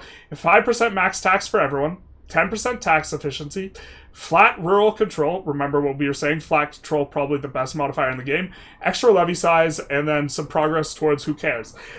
This is absolutely insane. With this, you get 20% tax efficiency, which is, I think, the second most out of anyone in Europe. And you have 15% max tax, giving you the most max tax on burgers out of anyone in Europe. And on top of that, you're getting max tax on everyone. So you're hitting it on the peasant too. After a certain point, additional max tax on peasants isn't really marginally useful. And the flat rural control is just absolutely incredible. And so, all in all, very, very, very strong. This is, I don't know how to get it into being able to slot it in, though. I think it's possible that it's bugged and can't be slot in, which is why it missed balance passes. But this is really, really big. We're kind of rating according to the assumption that you can't use this. If you can use this, consider Great Britain number 1. We have the benevolence tax in here. I don't think this is worth slotting in. If I recall correctly, max tax for peasant estate, not something we want to get. I think that this one's not very good as well. I think that this one is maybe good in multiplayer, or if you're really pushing stuff navally for that extra heavy ship power and sailors. Coming in here, we have this one is interesting. Monthly legitimacy strong modifier. We have talked about that. That does decrease your cost. Parliament-based support plus 33%. That is a huge QOL. And then we have this, which isn't very good, and the Globe Theater, which I haven't gotten to build yet. The modifiers on it are insane. I'm not sure the requirements to build it. Cultural percent influence is not as important as the max literacy for peasants and laborers is really going to increase your max literacy quite a bit. So this represents quite a bit of power. We have a couple modifiers for English, which are just more stuff we've seen if you were to culture flip onto them. And so let's take a very brief look at their unique law, which is going to be quite good, or 2 unique laws, policies, which are going to be worth writing home about. Excuse me? Bueller? So we are going to have 2 policies in particular that we want to draw attention to. First is longbowman competitions, giving you levy combat efficiency at the opener of the game. This is the one we were referring to earlier. It is going to give you progress towards belligerent. You probably don't want it in the long term, but this is what you are going to have. Maybe long-term peasant levies is better because the progress towards quantity. I do think quantity is a little bit better, but negative levy combat efficiency, don't want that in the early game. And then distribution of power, you will get English Parliament. Smooths out your parliaments a lot with the agenda impact for nobility and burghers. A little bit of legitimacy. That is 5% reduction in your biggest slider expense, generally speaking, and 10% max tax on everyone. So, with the other ratings kicking things off, we have a population score of 3, a resources score of 3.5, and a geography score of 7.5. Let's jump in and take a look. Now, the geography score, to be fair, is highly contingent on the game being single player. But looking first at the population here, we have less than Hungary. So why is the score higher than Hungary? Well, all of your natural expands, places you can make really good use of over here, are going to have enormous populations, specifically in northern France and the lowlands. You are assuming you kind of do well there. Other than that, you have kind of an awkward spot where around your capital, the pop isn't insanely high. You have a big chunk of pops over here, and so this is kind of where your urban center is going to be on the main island as things go. Now, for geography, you have this really, really kind of strong characteristic by virtue of you having this harbor setup where you are only going through sea zones that are coastal sea zones for like forever, with like a very, very high density of locations in between. And so, starting from London, you do have harbor capacity of 85. This is going to be the natural harbor capacity. With your starting buildings, it's over 100, and so that is inconsequential. So you will be able to, or inconsequential that it's under 100. So you will be able to push in every direction very, very strongly to a ton of locations, both on your entire British Isles itself, and then also down the French coastline towards Spain, even getting through to Spain, and also up the coastline of the lowlands into the Scandinavian nations as well. And so you have incredible density with territory that is quite valuable just across the way in the form of farmlands and grasslands that are flatland themselves. And so we'll take a closer look at that in a second, but your own territory, you have a decent amount of grasslands. It is flatland. Almost all of it is really close to the coast, and you are expecting to just get control via coast, and this is the main thrust. You will actually get control here worse than anywhere else, basically in your entire nation, or even to like as far as Denmark and Portugal. So that will be kind of the dead zone, but you really do have like a perfect setup for establishing control as it relates to the Navy, and you don't have an absolute ton of really territory that is going to dev up really slow. You do get a bonus towards dev by things being coastal, and you have a really high density of coastal locations. You're likely to go harbor administration, getting more percentage bonus, and so you're going to also just generally have a high amount of dev. Even though you start off with a really low dev, there's an incredibly high amount of dev in the lowlands. And to come over here in Antwerp specifically, you're going to get 100% harbor capacity very early.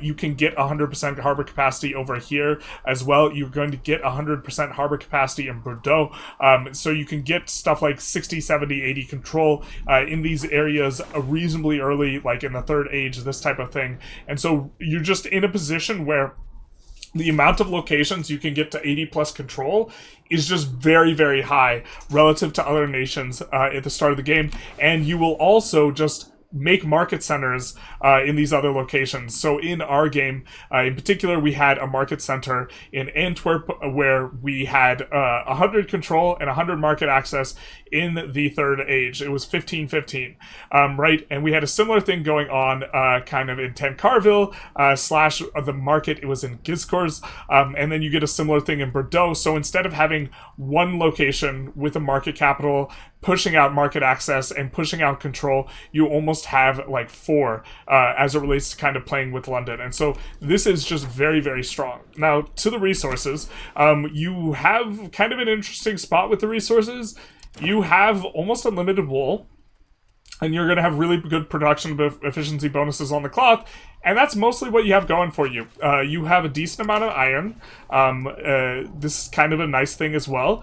And you have a decent amount of lumber, so you have a relatively smooth experience on London. However, you will be lumber shy in the markets that are across the way, just generally speaking, especially in the Bruges market. You will have a couple premiums in the silver. There's 3 silver locations in the Isles. And you will also have, you know, a big chunk of wheat. And this little saffron here is really nice. You also have lead, tin, and copper, which is quite nice as well, to have all of the kind of side premiums, or not side premiums, the rare minerals where you don't need a lot of them, but you want to have at least one source. It's kind of nice that you have a lot of them, but you don't really need them. The coal scales well into the late game and is good for weapon production early on, but you don't have stuff like dyes, silks, or a lot of premiums, or like spices, or sugar, or anything like this. And so just kind of this solid start with nothing too crazy. I guess you have pearls in a couple locations if you include Scotland. So across the way there are dyes that you will have access to, and you're kind of assuming that in single player you'll rumble with France and do well enough that you'll be able to take this northern France and this kind of entire region, and this is actually more important to you than Wales is. let's take a look at the rest of the ratings here. For expands, you're going to expand reasonably well into France, but that's going to kind of be slow. You expand well into the lowlands. This should maybe be higher from the perspective of the quality of your expands, but the amount of your expands is maybe a little bit low relative to someone like Hungary or Aragon. You have fewer options. You do have the subjects to expand into, though. I could see an argument for having the score be higher. That would definitely be reasonable. For explosiveness, we're going to have it at a 5. Now, they are going to be quite explosive just by virtue of you getting a lot off the bat with France, and you're going to have a decent economy relatively quickly, and you have an extremely strong military very early. And so you're getting quite a bit off the back of you having the strongest military. I think you're stronger than France, the strongest military in Europe. And so I think that this is a big source of the explosiveness. You can kind of do what you want. You just need to be able to ferry your troops across, which presents its own kind of problems. And so maybe you could kind of dink this a little bit, but you will get a good income relatively quickly. For late game, we have 6.5. You have the stunning age 6 unit, and you scale really well before age 6 with the naval once you hit it. Once you get the naval going in like kind of late age 2, early age 3, you were just kind of very, very, very strong.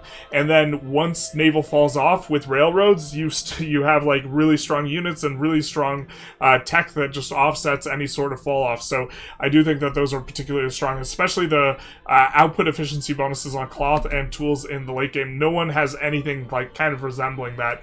Those are very standoutish. For institutions, we have 5.5. Generally, you can't pull them. You can pull direct from Genoa, but it is a lot of trade capacity to pull direct from Genoa. I've been primarily turning off my own furniture and then importing furniture from Genoa, or this is how I approached it as England. For formables, you have a 6 because it's both easy to form Great Britain and you get 10% tax efficiency. This is huge. And you get access, maybe, to Shires of Scotland, which is insane. For international organizations / situations, you get access to the 100 Years' War. I think that this is an advantage for the player if you're in single player. If you're in multiplayer, this is probably a bad thing. We'll get to the multiplayer ratings in just a second. But this is going to be good. In the run that we kind of showed briefly, France was a personal union of ours. I don't know how many years it is to annex them. It's probably really long. For religion, we gave a score of 2.5, largely because you can pivot Anglican. I think Anglican is pretty good. It lets you get, like, exchange religious influence for flat research, I think, at a rate that actually seems kind of busted. Maybe this rating should be much better. I haven't gotten to play with Anglican, though, so it's a little bit hard for me to rate, so I wouldn't mind seeing it way higher, but they do start off with Catholic, which sucks. And so, incidentally, like, a point that we haven't really raised with Catholics just in general is all of your estates pay a portion of their money to the Pope. That's why the Pope has all that free money. And so the number of buildings that you're getting built in your economy by the estates is actually just less than if you're on another religion. And this is something that is hard to notice when it's happening, but this is a factor. And so this diminishes income that you do not take from your estates via tax. But okay, dev pop density, we have a 2. You have that pop density circle that's a little bit weird, and you don't really have high dev. I think we showed the dev briefly. It's nothing crazy to write home about, but across the English channel, you do have really good both dev and pop density, so maybe the scores should be higher. It depends on how deep you want to consider your natural expands into rating England, but an important point to emphasize in this is England just benefits so much from expansion in a way that a country like Hungary doesn't.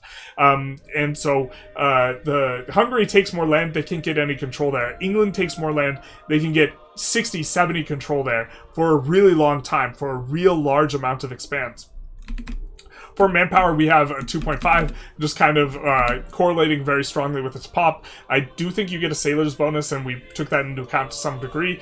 For resilience, we gave a score of 4.5, kind of a little bit of a mixed bag because you are difficult to mess with, but at the same time, if a human player is on France, I think the 100 Years' War is probably something where you guys should work something out that doesn't involve fighting the 100 Years' War, in terms of maximizing your power level. And I don't know exactly what that looks like. I think that that's maybe trading Aquitaine for Flanders, which seems maybe a fair-ish exchange. I don't know who that favors, and some sort of agreement that would make you a lot stronger. That's what I would try and do if I was playing both England and France. I would try and probably get a little bit more from either side. I think as England, I'd be happy to trade for Flanders, and then as France, I would want a little bit more than Aquitaine, under the kind of basis that I can't really get control there very early, and so it's not necessarily as useful to me early on as Flanders would be, where I can get a little bit more control. So maybe a portion of Flanders for this, or something like this, although Flanders is a lot smaller than Aquitaine. To be fair, the English player could just keep Aquitaine and then fight it. Well, the thing is, you can't enter the 100 Years' War like that. Maybe you just let the situation stay and nobody takes anything from anyone. The English player would also give up Calais and those types of things, or that the little bit that they have on the French homeland, and maybe that's a fair enough exchange. But I do think that that's kind of the main thing that's looming in the background of both England and France as it relates to playing multiplayer, is you have this railroading towards fighting each other, where you maybe just shouldn't fight each other, but you are hurt from your kind of expand ideas if other people are playing. If someone's playing the Netherlands and someone's playing France, suddenly England actually just looks like way worse, even though you're really strong and you can resist other players very strongly. You're going to have more difficulties. Okay, for crowding, we gave it a 2.5, mainly because if there's a France player and there's an England player, or if there's a France player and a Netherlands player, you suddenly, all your expands kind of go away. I guess you go into Denmark or something like this, and you're going to need to build overseas trade centers to be able to push the maritime all the way over to Denmark. It is going to be an unpleasant situation, so I do think that that is going to be a bit of a thing. For multiplayer, military bonus, of course, you just get repeated. And incidentally, this is a huge portion of why England is this high and is not set halfway in between, like Hungary and the next one up, is because you're double dipping on the military bonus. Military bonus is huge, and they have by far the biggest military. Or, well, it's a moderate size. And then benign, we have 2. I think that this is, well, the reason why we put this score low is mainly because of the 100 Years' War.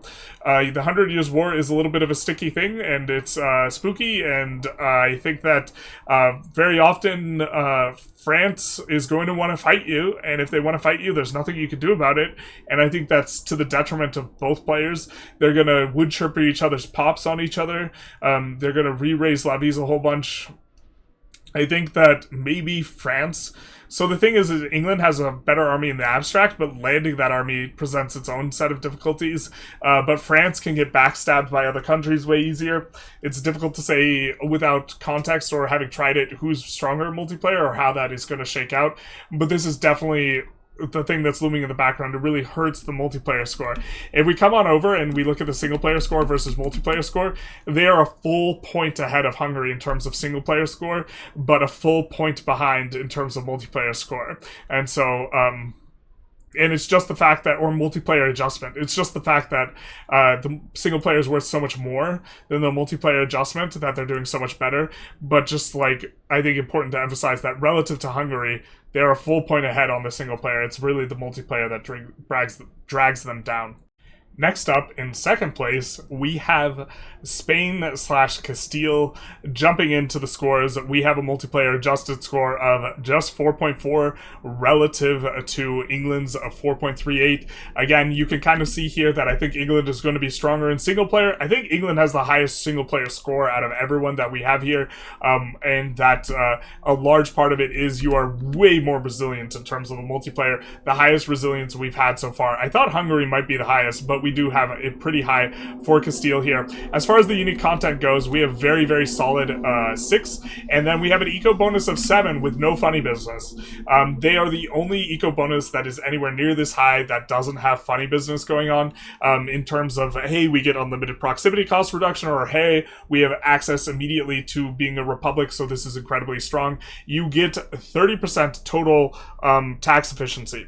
Tax efficiency is probably the strongest modifier in the game, economically speaking. That isn't like a direct control or proximity modifier. And then on top of that, you get, I think, 10% proximity cost reduction relative to baseline. You get one that's 5% better, and then you get another one in legal code that's 5%. Actually, I think you get 15%. Just absolutely outstanding, and you get some max tax. We had that kind of hovered, which was a little bit of our notes on this, because it's difficult to track everything that Castile/Spain is getting in-game, but let's take a look at some of this stuff in terms of looking at it. And then for military, we had a score of 4, just slightly ahead of Aragon, because we have a little bit more stuff going on. Huge QOL here. Monthly prosperity. You want to get your prosperity up to, you know, a maximum quite quickly. You need at least one prosperity modifier kind of to do it. You need to find that somewhere. For many countries, this means going decentralized bureaucracy, so you get a decentralization trend. Centralization trend is effectively a resource. By having this, Castile frees up that resource because they can go centralized bureaucracy because they don't need the prosperity from decentralized bureaucracy. So that is going to be, in some sense, equivalent to a 0.2 centralization trend. It won't let you push centralization super early. Army morale, right off the bat, 15%. I think that might be the strongest morale bonus that kind of is present at game start. I think there's some later ones that are 20%. We also get 15% heavy ship power.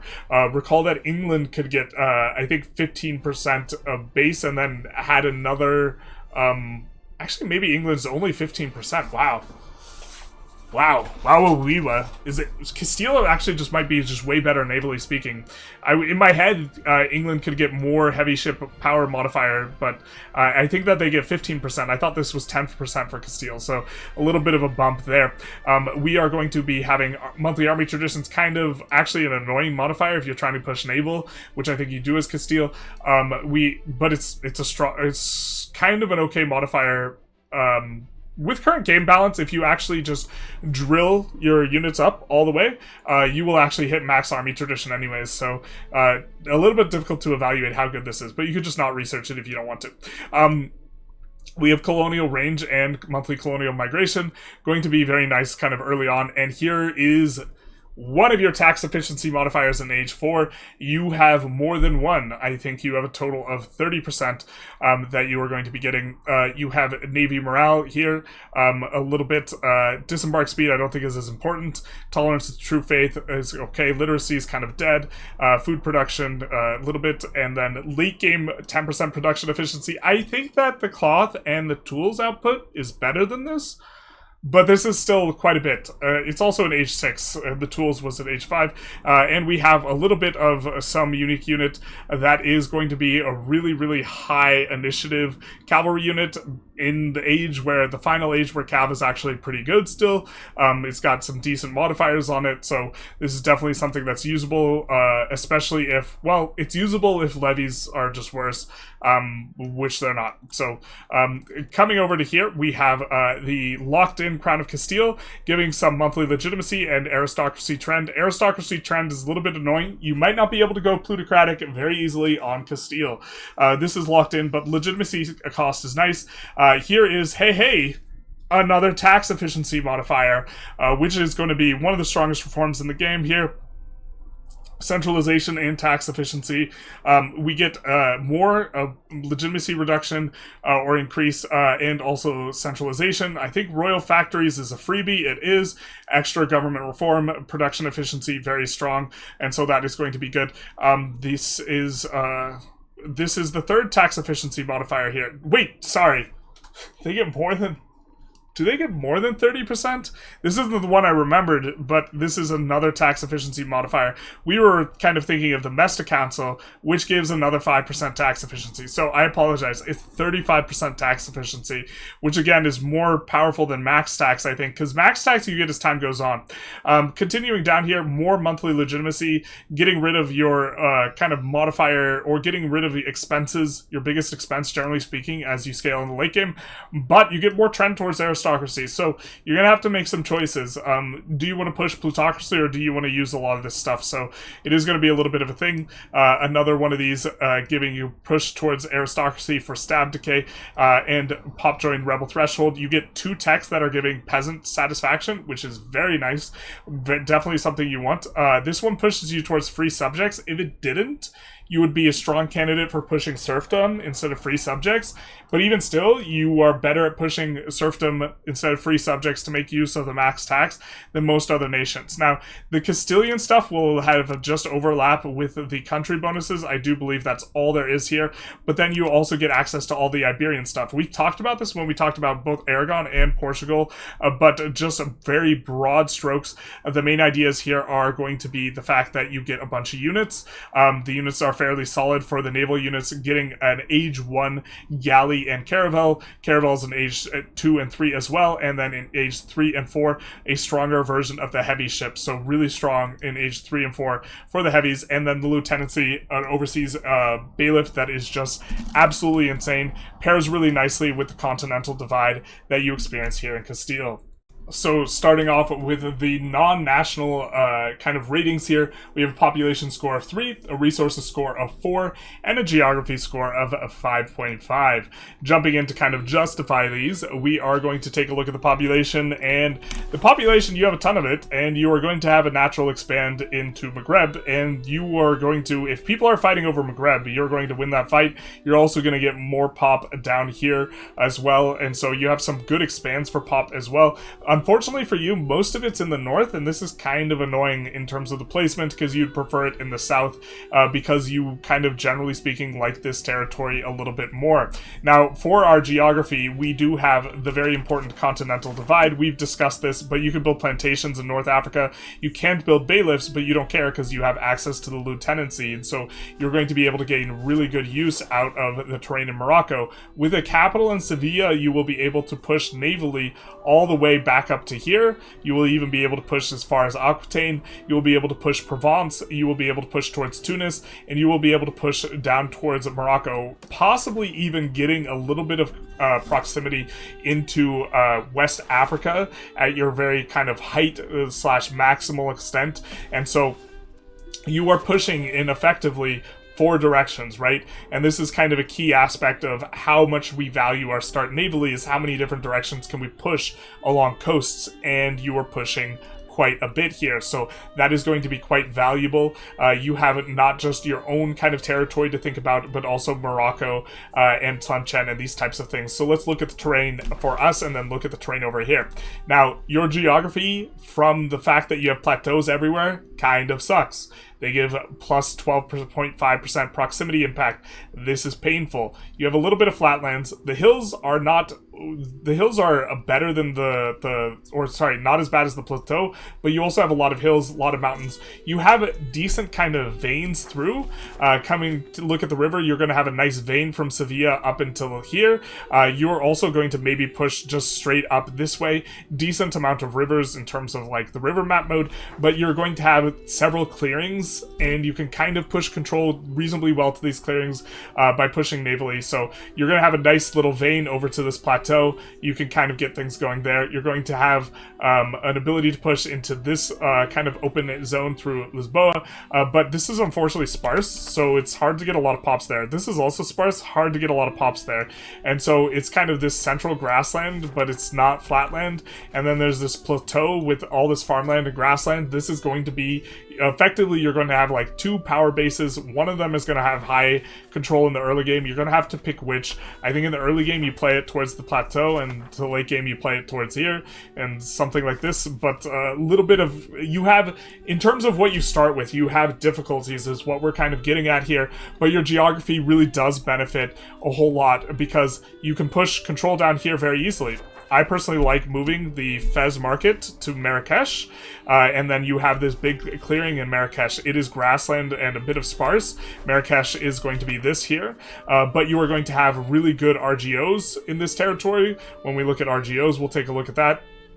And a really wide open kind of land here and here that you can very easily get control to. And so you make a little bit of a sacrifice in the north and the kind of rough terrain, and then you have that. And then you are also going to have a couple more of these spots that are okay-ish.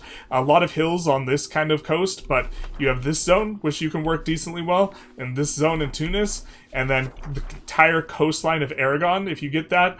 A little bit of an open zone here. And the hills are difficult to push through, but if you're only pushing through 1 or 2 hills, you're still going to be able to get a decent amount of control projection across basically this entire area, which is quite substantive. It's kind of conceptually similar to Great Britain, just Great Britain's is overall longer and has to deal with not as bad terrain. Now, as it relates to the resources, you have... Okay, let's kind of come back into the thing where we're going to look at our unique law category, because we have to make an additional point of emphasis here in regards to the Mesta Councils here, which is that, can we find the Mesta Council? Bueller? It's in country bonuses, right? The Mesta Council law, where we are getting right of possession, plus 50% wool output. Wool is a really good resource. It's got a base price of 2.5. It also has a food of 5, so you are going to have 0 food problems as Castile, because you have basically the bee's knees of food. You have a ton of wool, and this wool is going to be reasonably good. Now, it's still like a medium type of resource, so it's not insane. You're also going to have livestock kind of in this dead zone where you're going to generally have low control. You have all these resources, so you get to push these. You get to breadbasket your 2 markets really, really easily. You do have a decent chunk of iron, but it's kind of in the zone where it's hard to get control. It's easier to get control up into the north than it kind of is after a certain point in this like middling area. You can kind of get it up to here, but you are going to have decent medium resources. You're going to have some silver, just 2 piles, and then also you are going to have access to silk dyes and sugar, especially dyes and sugar as you start to push into Maghreb. And then you are also going to have access to cotton, which is quite valuable. But beyond all this, you are also going to have access to the plantations, which is incredible. And so when you introduce like the context of where you're going to be expanding into, it starts to make things look a lot better. But this is solid enough, especially with the extra wool being extra valuable for us, because it's just 50% more output. I don't think there's many output modifiers for wool, so if you increase this to thinking of it as a 7.5 food RGO and a 4 gold RGO, suddenly it starts to look much better. And it also plays nicely for the fact that if you take a look at the provinces, they tend to be kind of pretty chunky, and you tend to get a production efficiency bonus on both the cloth and the fine cloth as a consequence of the wool, which leaves you really well set up. You also have cotton, a little bit of a loom, which is nice for pushing dyes, which will help you with the textile production and this type of thing. Also to the north, you do have decent resources, but they're kind of hard to get at. You have a ton of iron, but it's a little bit hard to access this, especially in the early game. Lumber is a little bit awkward, where it's mostly in the north, and you kind of tend to struggle a little bit in Lisboa, in Sevilla, but that is going to be kind of your situation that you have here for these. So, for the rest of the ratings here, we have expands of 5.5. This is the highest that we've seen so far, and the second highest on the list. It is mainly that Maghreb is just so good for you, and also so free, and you can flip Sunni, and you also have additional points from the aspect of your colonization is really good. You will get the first crack at basically everything, especially if you go out of your way to shut people out from reaching the New World and these types of things. For explosiveness, have a score of 4.5. This is going to be a lot of your power is going to be slightly delayed to like ages 3 and 4, and you are also going to be hurt by the fact that you have this 2 market double power based situation at the start, where you want to have the market of Bordeaux be good and the market of Sevilla be good. It's difficult to play around both. You can't really extract your full value. You can get a pretty solid income very quickly, as both Spain and England can generate an income similar to Bohemia, just a little bit slower at game start, and then they I think pass up Bohemia at a decent clip, but you are going to have access to it a little bit slower. It's just like you have some fiddliness at the start that is a consequence of your rough terrain in this type of situation that makes things a little bit rough. You have late game a score of 6.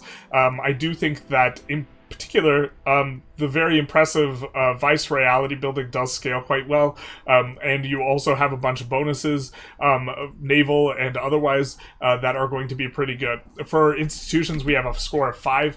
It can be a little bit tricky to get them to Sevilla or Bordeaux, or wherever you move the market in the north to. You generally have to... You can't directly import from Genoa in a lot of cases, and so it can't... Or I think you can't import directly from Genoa to... Maybe you can. But I remembered having a little bit of difficulties. Still, overall, access isn't a problem. You're in no danger of running out of text to research, and you will be able to get institutions at a decent rate throughout the game. For formables, we gave it a 3 just because you kind of start on your formable. I don't think Spain gives too much extra, if anything, and so I think it's kind of just not a big deal. For international organization situations, we just have this at base level. You don't have anything that's really good for you or bad for you. To be fair, though, you do get to participate in the Italian wars if you want to, so maybe this should be scored a little bit higher, but we're not going to mess with our ratings for now. That is an argument that can be made, but okay. For religion, we gave it a 2.5, mainly because you can swap Sunni, although to be fair, your ability to swap Sunni is a little bit worse. Or your ability to swap Sunni is going to be worse than either Aragon or Portugal because you have to conquer a lot more. But it is kind of, with a normal looking expand, you will have the opportunity to have 40% Muslim in your country at one point in time, so you can make the swap. Of course, you can change the game settings and just swap as much as you like, in which case this entire category is kind of invalidated. And then for dev pop density, we have 3. We kind of have a lot of dev in the south, in Sevilla, but we don't have the pops there. And then in the north, we kind of actually have decent density, but it's not where we want it. So we kind of have the density, but we kind of don't. There's low pops in the south. Really just kind of a strange situation that makes things awkward. So kind of a middling score here. And then to come over to the multiplayer considerations, manpower, we have a score of 3. They definitely have more pops than England, and they feel like they have more pops than England. For resilience, we gave it a 6. I think that unless there is a player on Morocco, you will get to execute your game plan basically with no interference, because France is likely to be concerned with England. They have railroading to it. I think a lot of players, having seen multiplayer work out, are not going to just, as France, decide that they want to fight Castile early, and that's kind of your only really natural enemy, unless there's some sort of, like, I guess, if there's like a Sunni alliance between a Morocco player and Egypt, that's another way in which you can get disrupted, but I think you're going to get to execute your game plan, and I don't think Aragon or Portugal player can really stop you. For crowding, gave it a score of 5. Notably, it's kind of in the same region as Aragon and Portugal, but you're going to get to throw your weight around, and they won't. You get to have really high levies at game start. It will be very difficult to fight you. For multiplayer military bonus, of course, it's just a repeat, and for benign, gave it a score of 3.5. I don't think... I mean, this is kind of like a middling score. I think some of what you're doing is a little bit spooky. I think that the continental divide and getting tons of resources is a little bit spooky, but maybe it's actually not spooky and it's just cute, and we're just kind of obsessed with it. And so maybe you have a score of like kind of 4, but in general, I just kind of also think that the higher ranked powers are scarier as well. So you'd start to not look benign just by virtue of being stronger. And if you're really weak, you tend to be much more benign. So if you take a look here, it's a fairly linear decrease in how benign you look. Well, it's actually not that linear, but it is decreasing as time goes on here. A big function of the countries that don't look very benign, that are good late, are just countries that have insane bonuses and rough starts, like Byzantium, Florence, Genoa, and these types of things where they scale quite well, but you can kind of kill them in the cradle if you were so inclined. As you might have been able to infer, in first place, we have France, which main claim to fame here is they get insane bonuses and they have a ton of pops, really benefiting of the pops relative to other nations. But we have a score of them of 4.44, slightly higher single player score than Great Britain here, but a slightly lower multiplayer score. I do think that they are a little bit more vulnerable to getting messed with than Great Britain is, but we are going to have a very close kind of kind of rush or race between the top three, where I think you can make really strong arguments that any one of these is going to be the strongest, but we're going to have France in it here with the score of 4.44, where we are going to have a unique content bonus of 6.5. They kind of get to have it all. An eco bonus of 6.5. They have all the max tax modifiers possible. They have the biggest, I think, burger max tax modifier. Oh, I guess they have like 30% burger max tax modifier. We were talking about Castile, talking about them having one of the bigger burger max tax modifiers, or I forget who we were talking about, but you are going to get 20% off of a privilege, and then you have another 10% elsewhere, I think, where you are going to have other privileges. You can see we have some of notes for them in here, and these are going to be kind of a big deal. You will also have tax efficiency modifiers, but the biggest thing is you can get 100% peasant tax rate, and so that is going to be a bit huge, and then you will have a military bonus of 4. We're going to drop in on the France game we have because we can show it off better. Alright, so let's check it out. I didn't have as many of the unique reforms as I had liked here. This is from our first 50 video as France that we had made up, which is already published by now. Starting things off, you get Diplo Rep and Diplo Cap. The Diplo Rep in particular is going to let you take a territory more cheaply because it reduces antagonism, and also the Diplo Cap is kind of nice but unnecessary for you to be able to maintain hold over all your subjects. It will give you enough to go get after some allies though, and then we have the Noble Levy size, plus 100%. This is absolutely enormous. As France, it's also really easy to push 100 aristocracy.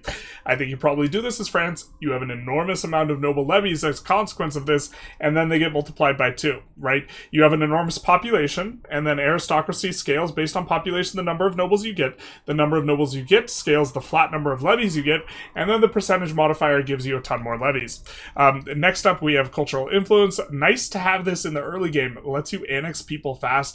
Really, really nice before you start to get a lot of these modifiers.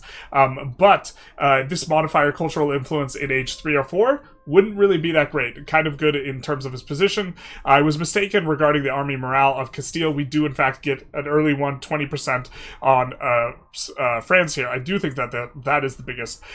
We get efficiency of cabinet, kind of not that big a deal. Cavalry power synergizes nicely with the fact that noble levies are cavalry, and we are emphasized towards that already. A little bit of integration, not too big a deal. And then we have here tax efficiency 5%. It's not a 10% modifier. That is something that France just generally kind of lacks, is a bunch of tax efficiency modifiers, and it could be some place where they could do a little bit better, but it is going to be what it is.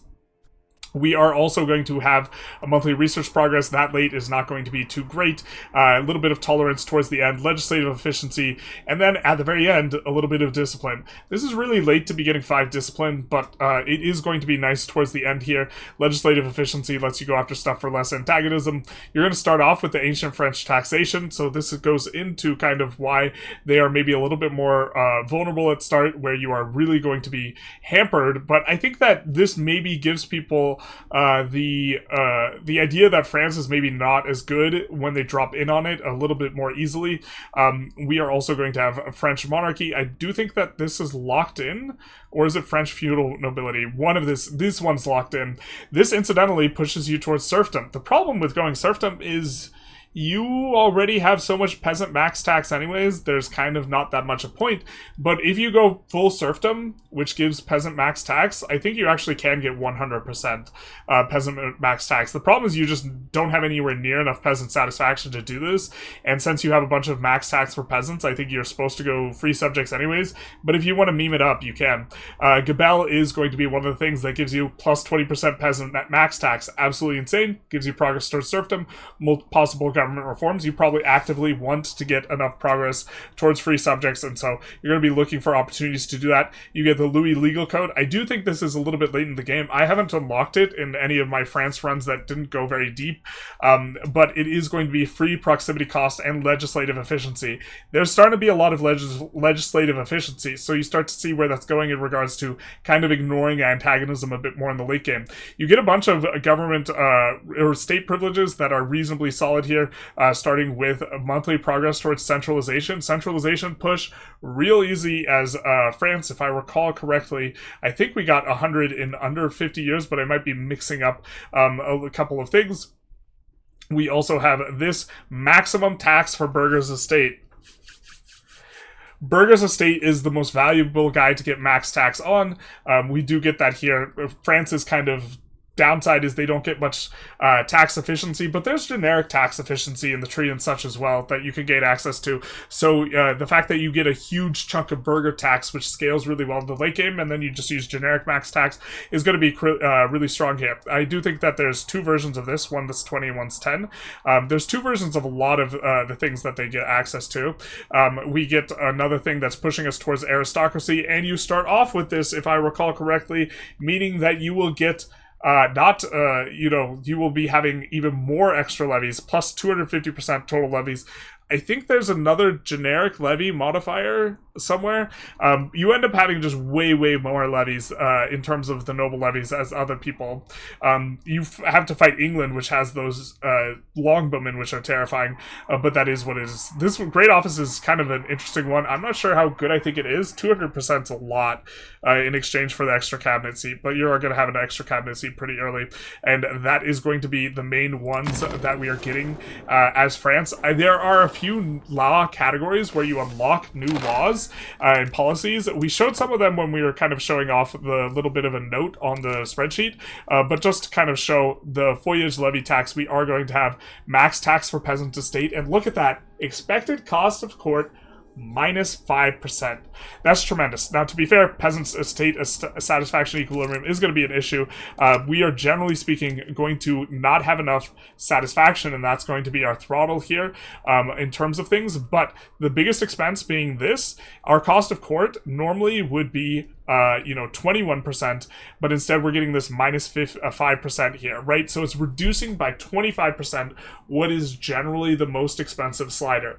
In this situation, it looks like we're paying full stab on the slider too, but minus 5% is really powerful. Generally speaking, there's two ways to kind of combat this, and using both at the same time actually diminishes the value of each, which is you either want negative cost of court, which is what we have here, or you want flat legitimacy gain, which is, what we have here. Now, on this, we also get quite a bit of this from having apanages, which is an interesting thing, but the apanages, I think, decrease our stability such that it's maybe a little bit of a wash, because I think they give us negative stab decay, something like this.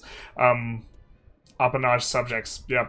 So that is going to be the kind of weird sort of wash, but if you can get any sort of flat stab, then you can offset the expense of this, and so that is kind of why we aren't really paying that much in terms of our sliders overall, or we're paying for a stability slider instead of a normally what you'd be paying for the legitimacy one. So, to kick things off, we are going to, in terms of what's going on in our nation at Game Start, have a population score of 3.75, a resources score of 3.25, and a geography score of 7 here. Jumping into game to take a look, and let's break it down. So, population-wise, we are going to have the highest pop in Europe, but not only do we have the highest pop in Europe, we have subjects that have several 100,000 pops in their entirety, or several million pops, such that by the time we annex all of them, we're going to have 10 million pops. We're going to have like 12, 13 million pops. We are going to be very strong in that regard. You can see 500k, 200k, 300k. That's not our subject, but it will be. 1.1 million, 1.1 million. Really an enormous amount of population. 300k. So much pop for Europe, it's insane. And this is really where a lot of your power is coming from in terms of what you have going on. But also, your natural expand, your best expand is also into the lowlands, in addition to England's best expand being there. A lot of pop there as well. And you can expand into Italy as well if you want. You won't really be able to get that much control there. Let's break that down a little bit here. Taking a look at what we have in terms of geography, we have both kind of all the considerations of England, because we can go out Tadcarville reasonably well and get maritime progress over to these places. If we go maritime focus, I think going land focus might make more sense, but also here on the land, we have relatively flat terrain with relatively low vegetation, and we can push control really easy. We have played as France before, and at this far side, pushing navally did make more sense. And so maybe you go naval as France. It's a little bit difficult to tell. I think if you're pushing like deep into the HRE, this is maybe going to be more land oriented. And if you're playing along the coast slash a colonial game, naval oriented as it's probably going to be the way to go, because specifically as it relates to values, you are going to have this kind of nasty trade range used over land versus sea modifier. And if you go land, you can't trade over sea very easily. And considering you have coasts on both sides of you, you kind of want to have less of that negative modifier. So geography, you are going to have relatively flat land. But also coming in here, a point of emphasis is the density of farmlands in this region around your capital is insane. So this means you're going to have really a lot of dev. You're going to have a lot of pop capacity. The pop capacity is going to grow with the dev, and you can really get a lot of pop growth in this area, specifically with also where you have a lot of pops to begin with. And so really going to be just actually the most solid power base in all of Europe. There's no place in Europe that has kind of as wide a pocket of places that are going to have a lot of population and a lot of dev and very little friction that there is here. It's not even close. It's not even remotely close. Like, this is kind of the only other place you could maybe look at, but that's not in Europe. That's in Africa. And so we are going to have just an absolute killing here. Now, as it relates to, we won't talk about as much the projection of power up and down the coast because we already talked about it with England, but as it relates to the resource, just a ton of high middling resources. You have a couple premiums. I think there's 3 silvers in all of what you have, but you have more locations, or 2 silvers. So you have more locations than a lot of other places, so the density on that silver is really low. You have a decent spread of iron, as in it's really nicely spread out, so you can get production efficiency in a lot of different places. This is going to be quite nice. You have a lot of the both combination of silk and dyes kind of all over the place, and this is where a lot of your value comes from. But in particular, having silk and dyes near the capital is really nice from the perspective of being able to get your production efficiency bonuses. You have a decent amount of sand. Another thing related to geography, is you will actually also have a tremendous amount of rivers, allowing you to really push proximity quite well with the rivers. This part is difficult to emphasize, but rivers effectively, if you're going to urbanize them, give 10% proximity cost reduction, right? Because you have both a bridge and you also have the Poundlock Canal. So a little bit of a point of emphasis. So with the resources, it's mainly just the middling good tier resources. You have quite a bit of them. You have a decent chunk of wool too. You kind of wish you had more wool in this like region over here where you're kind of building up early. Where you're building up early over here is a little bit of a resource kind of dry zone relative to kind of where you have maybe in Normandy. Normandy is, I think, I like for the first annex. And so yeah, you will also have similar difficulties that Castile has regarding having 2 markets. And you have this weird kind of dead zone over here. I'm not sure the best way to manage this. It's possible you want to move the Paris market a little bit over this way and make a market somewhere over here, something like this. But okay, that's a little bit down the beaten path of talking about France and how to play them. Your resources are just high middling, and this is going to be just very solid for you in addition to your geographical advantages. So, taking a look at the other ratings that we have, expands a score of 6. We have a lot of the soft expands that England does, with the exception that we can't expand into northern France because we already have control over it, and expanding into England isn't as valuable as expanding into northern France, but it's still something you could do. Just maybe a little bit tricky to cross the way, but you can overbuild the navy and be able to contest England if you would like, at least if it's an AI opponent. And you also have access, in addition to colonization, to be able to annex all your subjects, which is going to represent a form of expansion that's relatively soft for you. Explosiveness, we have a 5. I think that this is a very contingent 5, because I think if you don't know what you're doing, coming out the gate, France has some nasty malices that are a little bit rough in terms of tax efficiency and max tax. It can be difficult to get the balance going, and if you kind of just click buttons and mess about and you're not sure the best way to set things up at the start, I actually think France can be pretty difficult. But if you know what you're doing, you are going to have both a really strong military at game start and also really nice expands at game start and also really good income at game start, courtesy of you having really high demand for things. You can build way more fine cloth and still have it be profitable than other countries can, because you have way more pops, you have a way bigger market with way more pops, and you also have a production efficiency bonus on the fine cloth courtesy of the dyes that are close to your capital. So your capital is good for pushing the fine cloth, and your capital starts out with 270,000 population, so you're going to be able to build like 15 levels or something. So it does come out to being quite strong, despite you having a large amount of premium resources. For late game, we give it a 6. I do think that you scale pretty well. You have some really strong late game bonuses like the 5% discipline, and all of your... not all of your bonuses are available super early, in terms of a lot of your stuff you have going on, and also you're just going to scale really well by virtue of kind of having all that really good terrain, and the fact that you eventually will be able to project control to all of it, and be able to make use of the enormous amount of pops you have. A little bit less in the southeast, I guess, because the terrain gets a little bit rougher there, but fair enough. For institutions, it is a little bit tricky to pull institutions. It's not the easiest, even though you're right next to the Genoa market, because you have a really large population. You might not have super strong control of the Bordeaux market. You have to spread it into 2 markets. You have a lot of pop. You need to spread it to a lot of locations. There's some fiddliness, but you are right next to the Genoa market, so you can still make it work. A country like Great Britain, ironically, is a little bit further away, but has like a similar difficulty level as France. If anything, it's a slightly easier on Great Britain. As formables, we have a score of 3. You're basically already a formable. No need to kind of push into that.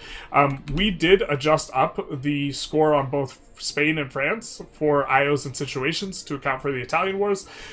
We maybe should have given more points to Spain, but then I might have to reorder this, and so that would maybe be something for a future thing. But you have two things that are really kind of gonna give you a lot of stuff. Is you have access to the 100 Years' War. To be fair, the 100 Years' War doesn't give you quite as much as it gives England. It's better for England than it is for France, but you do have a quick war to claim back your stuff, and this is going to be good enough for you. And you can use it to... You can't take English stuff. Maybe this actually doesn't benefit France enough anymore. They changed it so you couldn't take stuff off of England that was part of England's territory. This is maybe a little bit of a thinker. I do think it overall benefits you, because you take it really early, but then you have to annex some of your subjects, and then you will win the 100 Years' War. I need to think this through a little bit more. We're kind of moving on through things. So for religion, we did give it a 2 here. You're Catholic. You don't have any really good means from flipping off Catholic. And for dev and pop density, gave it a 4. You have decent dev and pop density to begin with. Your capital has 270,000 pops. But also, you have the farmland huge scrum where you are going to get really a lot of development of pop by virtue of you having a ton of pop capacity from the farmlands, and the farmlands also pushing up the dev, such that this will scale really high. So if you had like a current dev pop density, you'd maybe score 3.5, 3, something like this, but future it's like 5 or something to this effect. Manpower, we have a score of 3. You don't have a manpower bonus, but you do have a lot of pops. You maybe should be a little bit higher, because you really do have a lot more pops than Spain, so you should maybe be a little bit higher relative to Spain, something like this. And then resilience, we gave it a 4. I think you are a little bit vulnerable, and I think that your strategy for expansion we should maybe score France a little bit higher on resilience after having played it again, because I do think you're kind of in good shape. And against a human opponent... No, I think against a human opponent, Great Britain probably does alright. And France has to worry about more neighbors than Great Britain does. Great Britain doesn't have anyone next to him except for France, and France has, like, Castile next to them. And so I think it will be easy for France to get messed with, despite France having... decent power level in this type of stuff in terms of what it has going on. For crowding, we gave it a 2.5. Similar logic to Great Britain, where we think that it's probably the case that you get into a lot of tussles with Great Britain, where you kind of probably shouldn't, because fighting people who are strong early on is generally a little bit rough. You have the same natural expand as them, or best expansion, which is into the lowlands, so it is a little bit rough figuring out how to split that. Military bonus, of course, is repeat, and benign. we have a score of 2 here, which is going to be largely a consequence of the 100 Years' War again. I think that that really strongly disfavors both of these guys, and that they would both kind of look a lot better relative to Spain slash Castile if you are living in a multiplayer environment where they don't fight each other. And so that will kind of bring things to a head where we will have a finalized list with everyone here. We'll do a quick little summary here, because it's a long video. Alright, so to summarize, in reverse order, we have Naples. Naples is light on the unique bonuses. They aren't going to have too much going on there, but they make up for it by being explosive, having really solid expands, and probably the best location to have your capital in all of the Mediterranean. They will have access to really high amounts of potential control in a lot of different areas, and so their expands will be really solid, and also their expands are into a bunch of soft targets. You're not right next to anyone who is scary or even remotely close to you in terms of power level, and so you will have a very easy time, probably the strongest country to form Italy with, just on a power level basis. Next up, in 9th place, we have Venice. A lot of Venice's power is on the basis of their unique bonuses, of which they get a couple, I think, tax efficiency bonuses. They get 30% galley power, which is going to be pretty solid for the galley perspective. They get a bunch of quality of life bonuses, but most importantly, they have access to the immediate Republic, and Merchant Republic is incredibly strong as a government type, and so this is going to be really good. Every country can eventually go Merchant Republic, but you have to push 95 plutocracy. This is going to be a rough time. Pushing the plutocracy itself might be bad. It takes over 100 years to do this very often, and so Venice just gets it at the outset, and this is going to be a huge source of Venice's power. In 8th place, we have Portugal, which Portugal shares a whole bunch of power features by virtue of being part of Iberia, can form Spain, can make use of the Iberian units, and so their units will be solid. They get decent eco bonuses. I think they have 2 sources of tax efficiency as their primary bonus, which is quite solid. They also get access to a unique building in the Feitoria, which pairs quite nicely with their lieutenancy building, which is an overseas bailiff, and the Feitoria gives you 5% production efficiency, but can only be built overseas. Kind of a little bit of a cute thing. I think that they get 50% subject income somewhere, but I wasn't able to kind of show where that was, and that also lends to a kind of nice subject playstyle. I think you have some vulnerabilities by being right next to Castile, specifically in multiplayer. Their multiplayer score is a little bit lower on that regard, but you are going to have nice expansions on Morocco, and with all of the Iberian countries, you're going to have the Continental Divide, which allows you to build plantations, and also they can swap very easy to Sunni. Next up, we have Bohemia, which is very explosive, has tremendous resources, but has maybe a little bit of a shorter top end. AI Bohemia is one of the strongest performing in the game. We might be overestimating the difficulties posed by the geography of Bohemia, but relatively landlocked, not going to be able to project enormous amounts of control until at least modern roads or later, at which point the landlocked countries or the more land-oriented countries really start to shine, and so they will have kind of maybe that late game spike, but in the early game they have really good density in terms of resource density and population density, and get to pop off very quickly despite not really having very good national bonuses. Next up, we have Muscovy/Russia, which is almost an inverse of Bohemia, where they have a trash early game and terrible resources, but really, really high top end because they have the most proximity cost reduction in the entire game, and I think can still get minus 100% proximity cost reduction. It's difficult to evaluate that because that's not present for most of the game, and their early game is really, really bad, but with that present, that is kind of just a wild consideration, and it's super contingent on the way that you weight your scaling for all of these categories of this type of stuff, where you are going to figure Muscovy/Russia to be, because they could very easily be way lower. Aragon is going to get a lot of medium, middling type bonuses. Probably too many to list here in terms of its content. They are going to get a lot of estate satisfaction equilibrium. They get some trade efficiency. They get a lot of legitimacy, flat legitimacy, which is quite strong. And so having all of this is going to be quite nice for them. They also benefit from all the Iberian stuff. They can culture swap very easily. Navarra has extremely strong culture, so Aragon swapping to their culture, or Portugal swapping to their culture is part of their power level here. They are going to have the Continental Divide and the soft expand into the the North Africa, just the same as Portugal, and also they have a very strong contender for best location in the Mediterranean for a capital. It's going to be behind Naples, but I think it is solid enough that it is worth mentioning / is a big source of their power level. Next up, we have Hungary, which has quite a bit of pops, and it doesn't have that great of content, some decent military content, but they have good premium resources and a lot of pops, and that's mainly what it's about here for Hungary. Geographically speaking, they're semi-landlocked. Their expands, while having really good resources, are going to be difficult to get control to. They're going to have some market area struggles at the beginning, not because they're entirely their own market, that part's going to be good, but because edges of their market have really poor market access, and they'll have to figure out a solution to that. I do think there are solutions, though, and they have good expands into the Balkans, again, with all those premium resources there.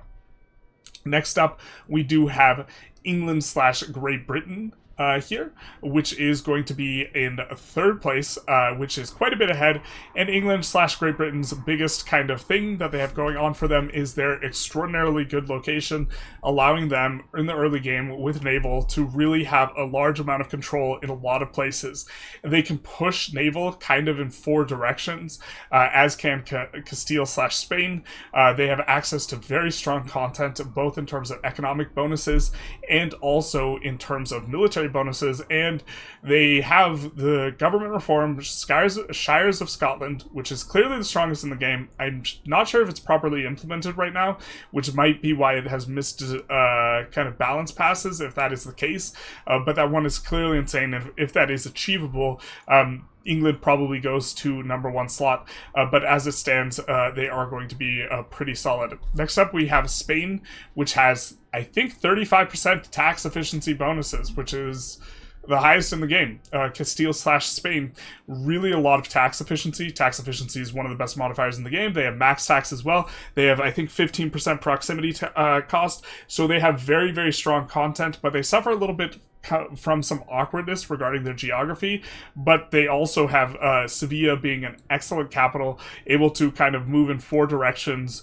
where you are moving along the coast of North Africa towards Tunis, you're moving up towards Aragon, you're moving down towards Maghreb, and you're moving up around towards Portugal in terms of directionality of where you are projecting naval powers, so you benefit from those 4 directions much in a similar way to Great Britain does, pushing along 4 coastlines from a single point. And then you are also going to have the unique units, including unique ships and this type of stuff, and the continental divide that we've discussed in the other Iberian nations. And then finally, we have France, which just has an enormous amount of population. I think we're probably underrating population in this weighting in general, even though it's got a score of 7. I think population is so important. It scales basically everything. And France has also got insane eco bonuses. I can't remember if they get what tax efficiency they get, but they get max tax, basically unlimited on the burghers, and they get, I think, 30%, or sorry, basically unlimited on the peasants. I think they get 30% on the burghers. Just very, very strong on the eco bonuses. Military, they are really strong early on with their noble levies, and get some late tech, such as 5% discipline, and so they are going to be quite strong as well. And they also have probably the best singular kind of circle around their capital in terms of value of the land for producing a power base, with just incredible farmland density with rivers and really nice terrain, and so they will scale quite well on that regard as well. But yeah, this is going to be kind of the summary of the tier list here. This tool, again, will be available on the public spreadsheet if you wanted to put in your own values, you wanted to kind of sort your own thing. It's not going to be available immediately because I want to do the overall top 10 score before I make it available, but you can change and fiddle with things like, let's say you think unique content is all there is, it is way more powerful, you can do this, and the things will shift and change in terms of what the rankings do based on how you are going to be positioning stuff. And so this is generally fully customizable, and so you just need to make a copy of the spreadsheet, and then you can fiddle with it to your heart's content, changing either the rankings or the weightings. Like, let's say you think population doesn't matter, suddenly this is going to dramatically change what is going to be best. France falls down to 3rd. Wow, even Hungary's still doing well, but stuff like Hungary, yeah, we just see how it shifts based on you changing scores and inputs, this type of thing. I apologize for this running so long. I did not mean for it to get this long. I did want to include why I was thinking this and also an explanation of the spreadsheet. It is quite out of hand, but this has been the video. If you like the video, feel free to like, comment, subscribe, hit the notification bell. If you didn't like the video and you sat here for 3.5 hours, then I would suggest finding a different system of managing your time, and I don't mean this in like an insulting way, but like actually sitting through something you don't like for 3.5 hours is crazy as hell. But also, if you wanted to support the channel, a really good way to do it right now, especially if you have not yet purchased the game yet and you plan on purchasing it at full price, is to go to the Paradox official store and go to buy the game off of there and use the code Generalist. It doesn't give you a discount, but it does send 12% of the sale our way.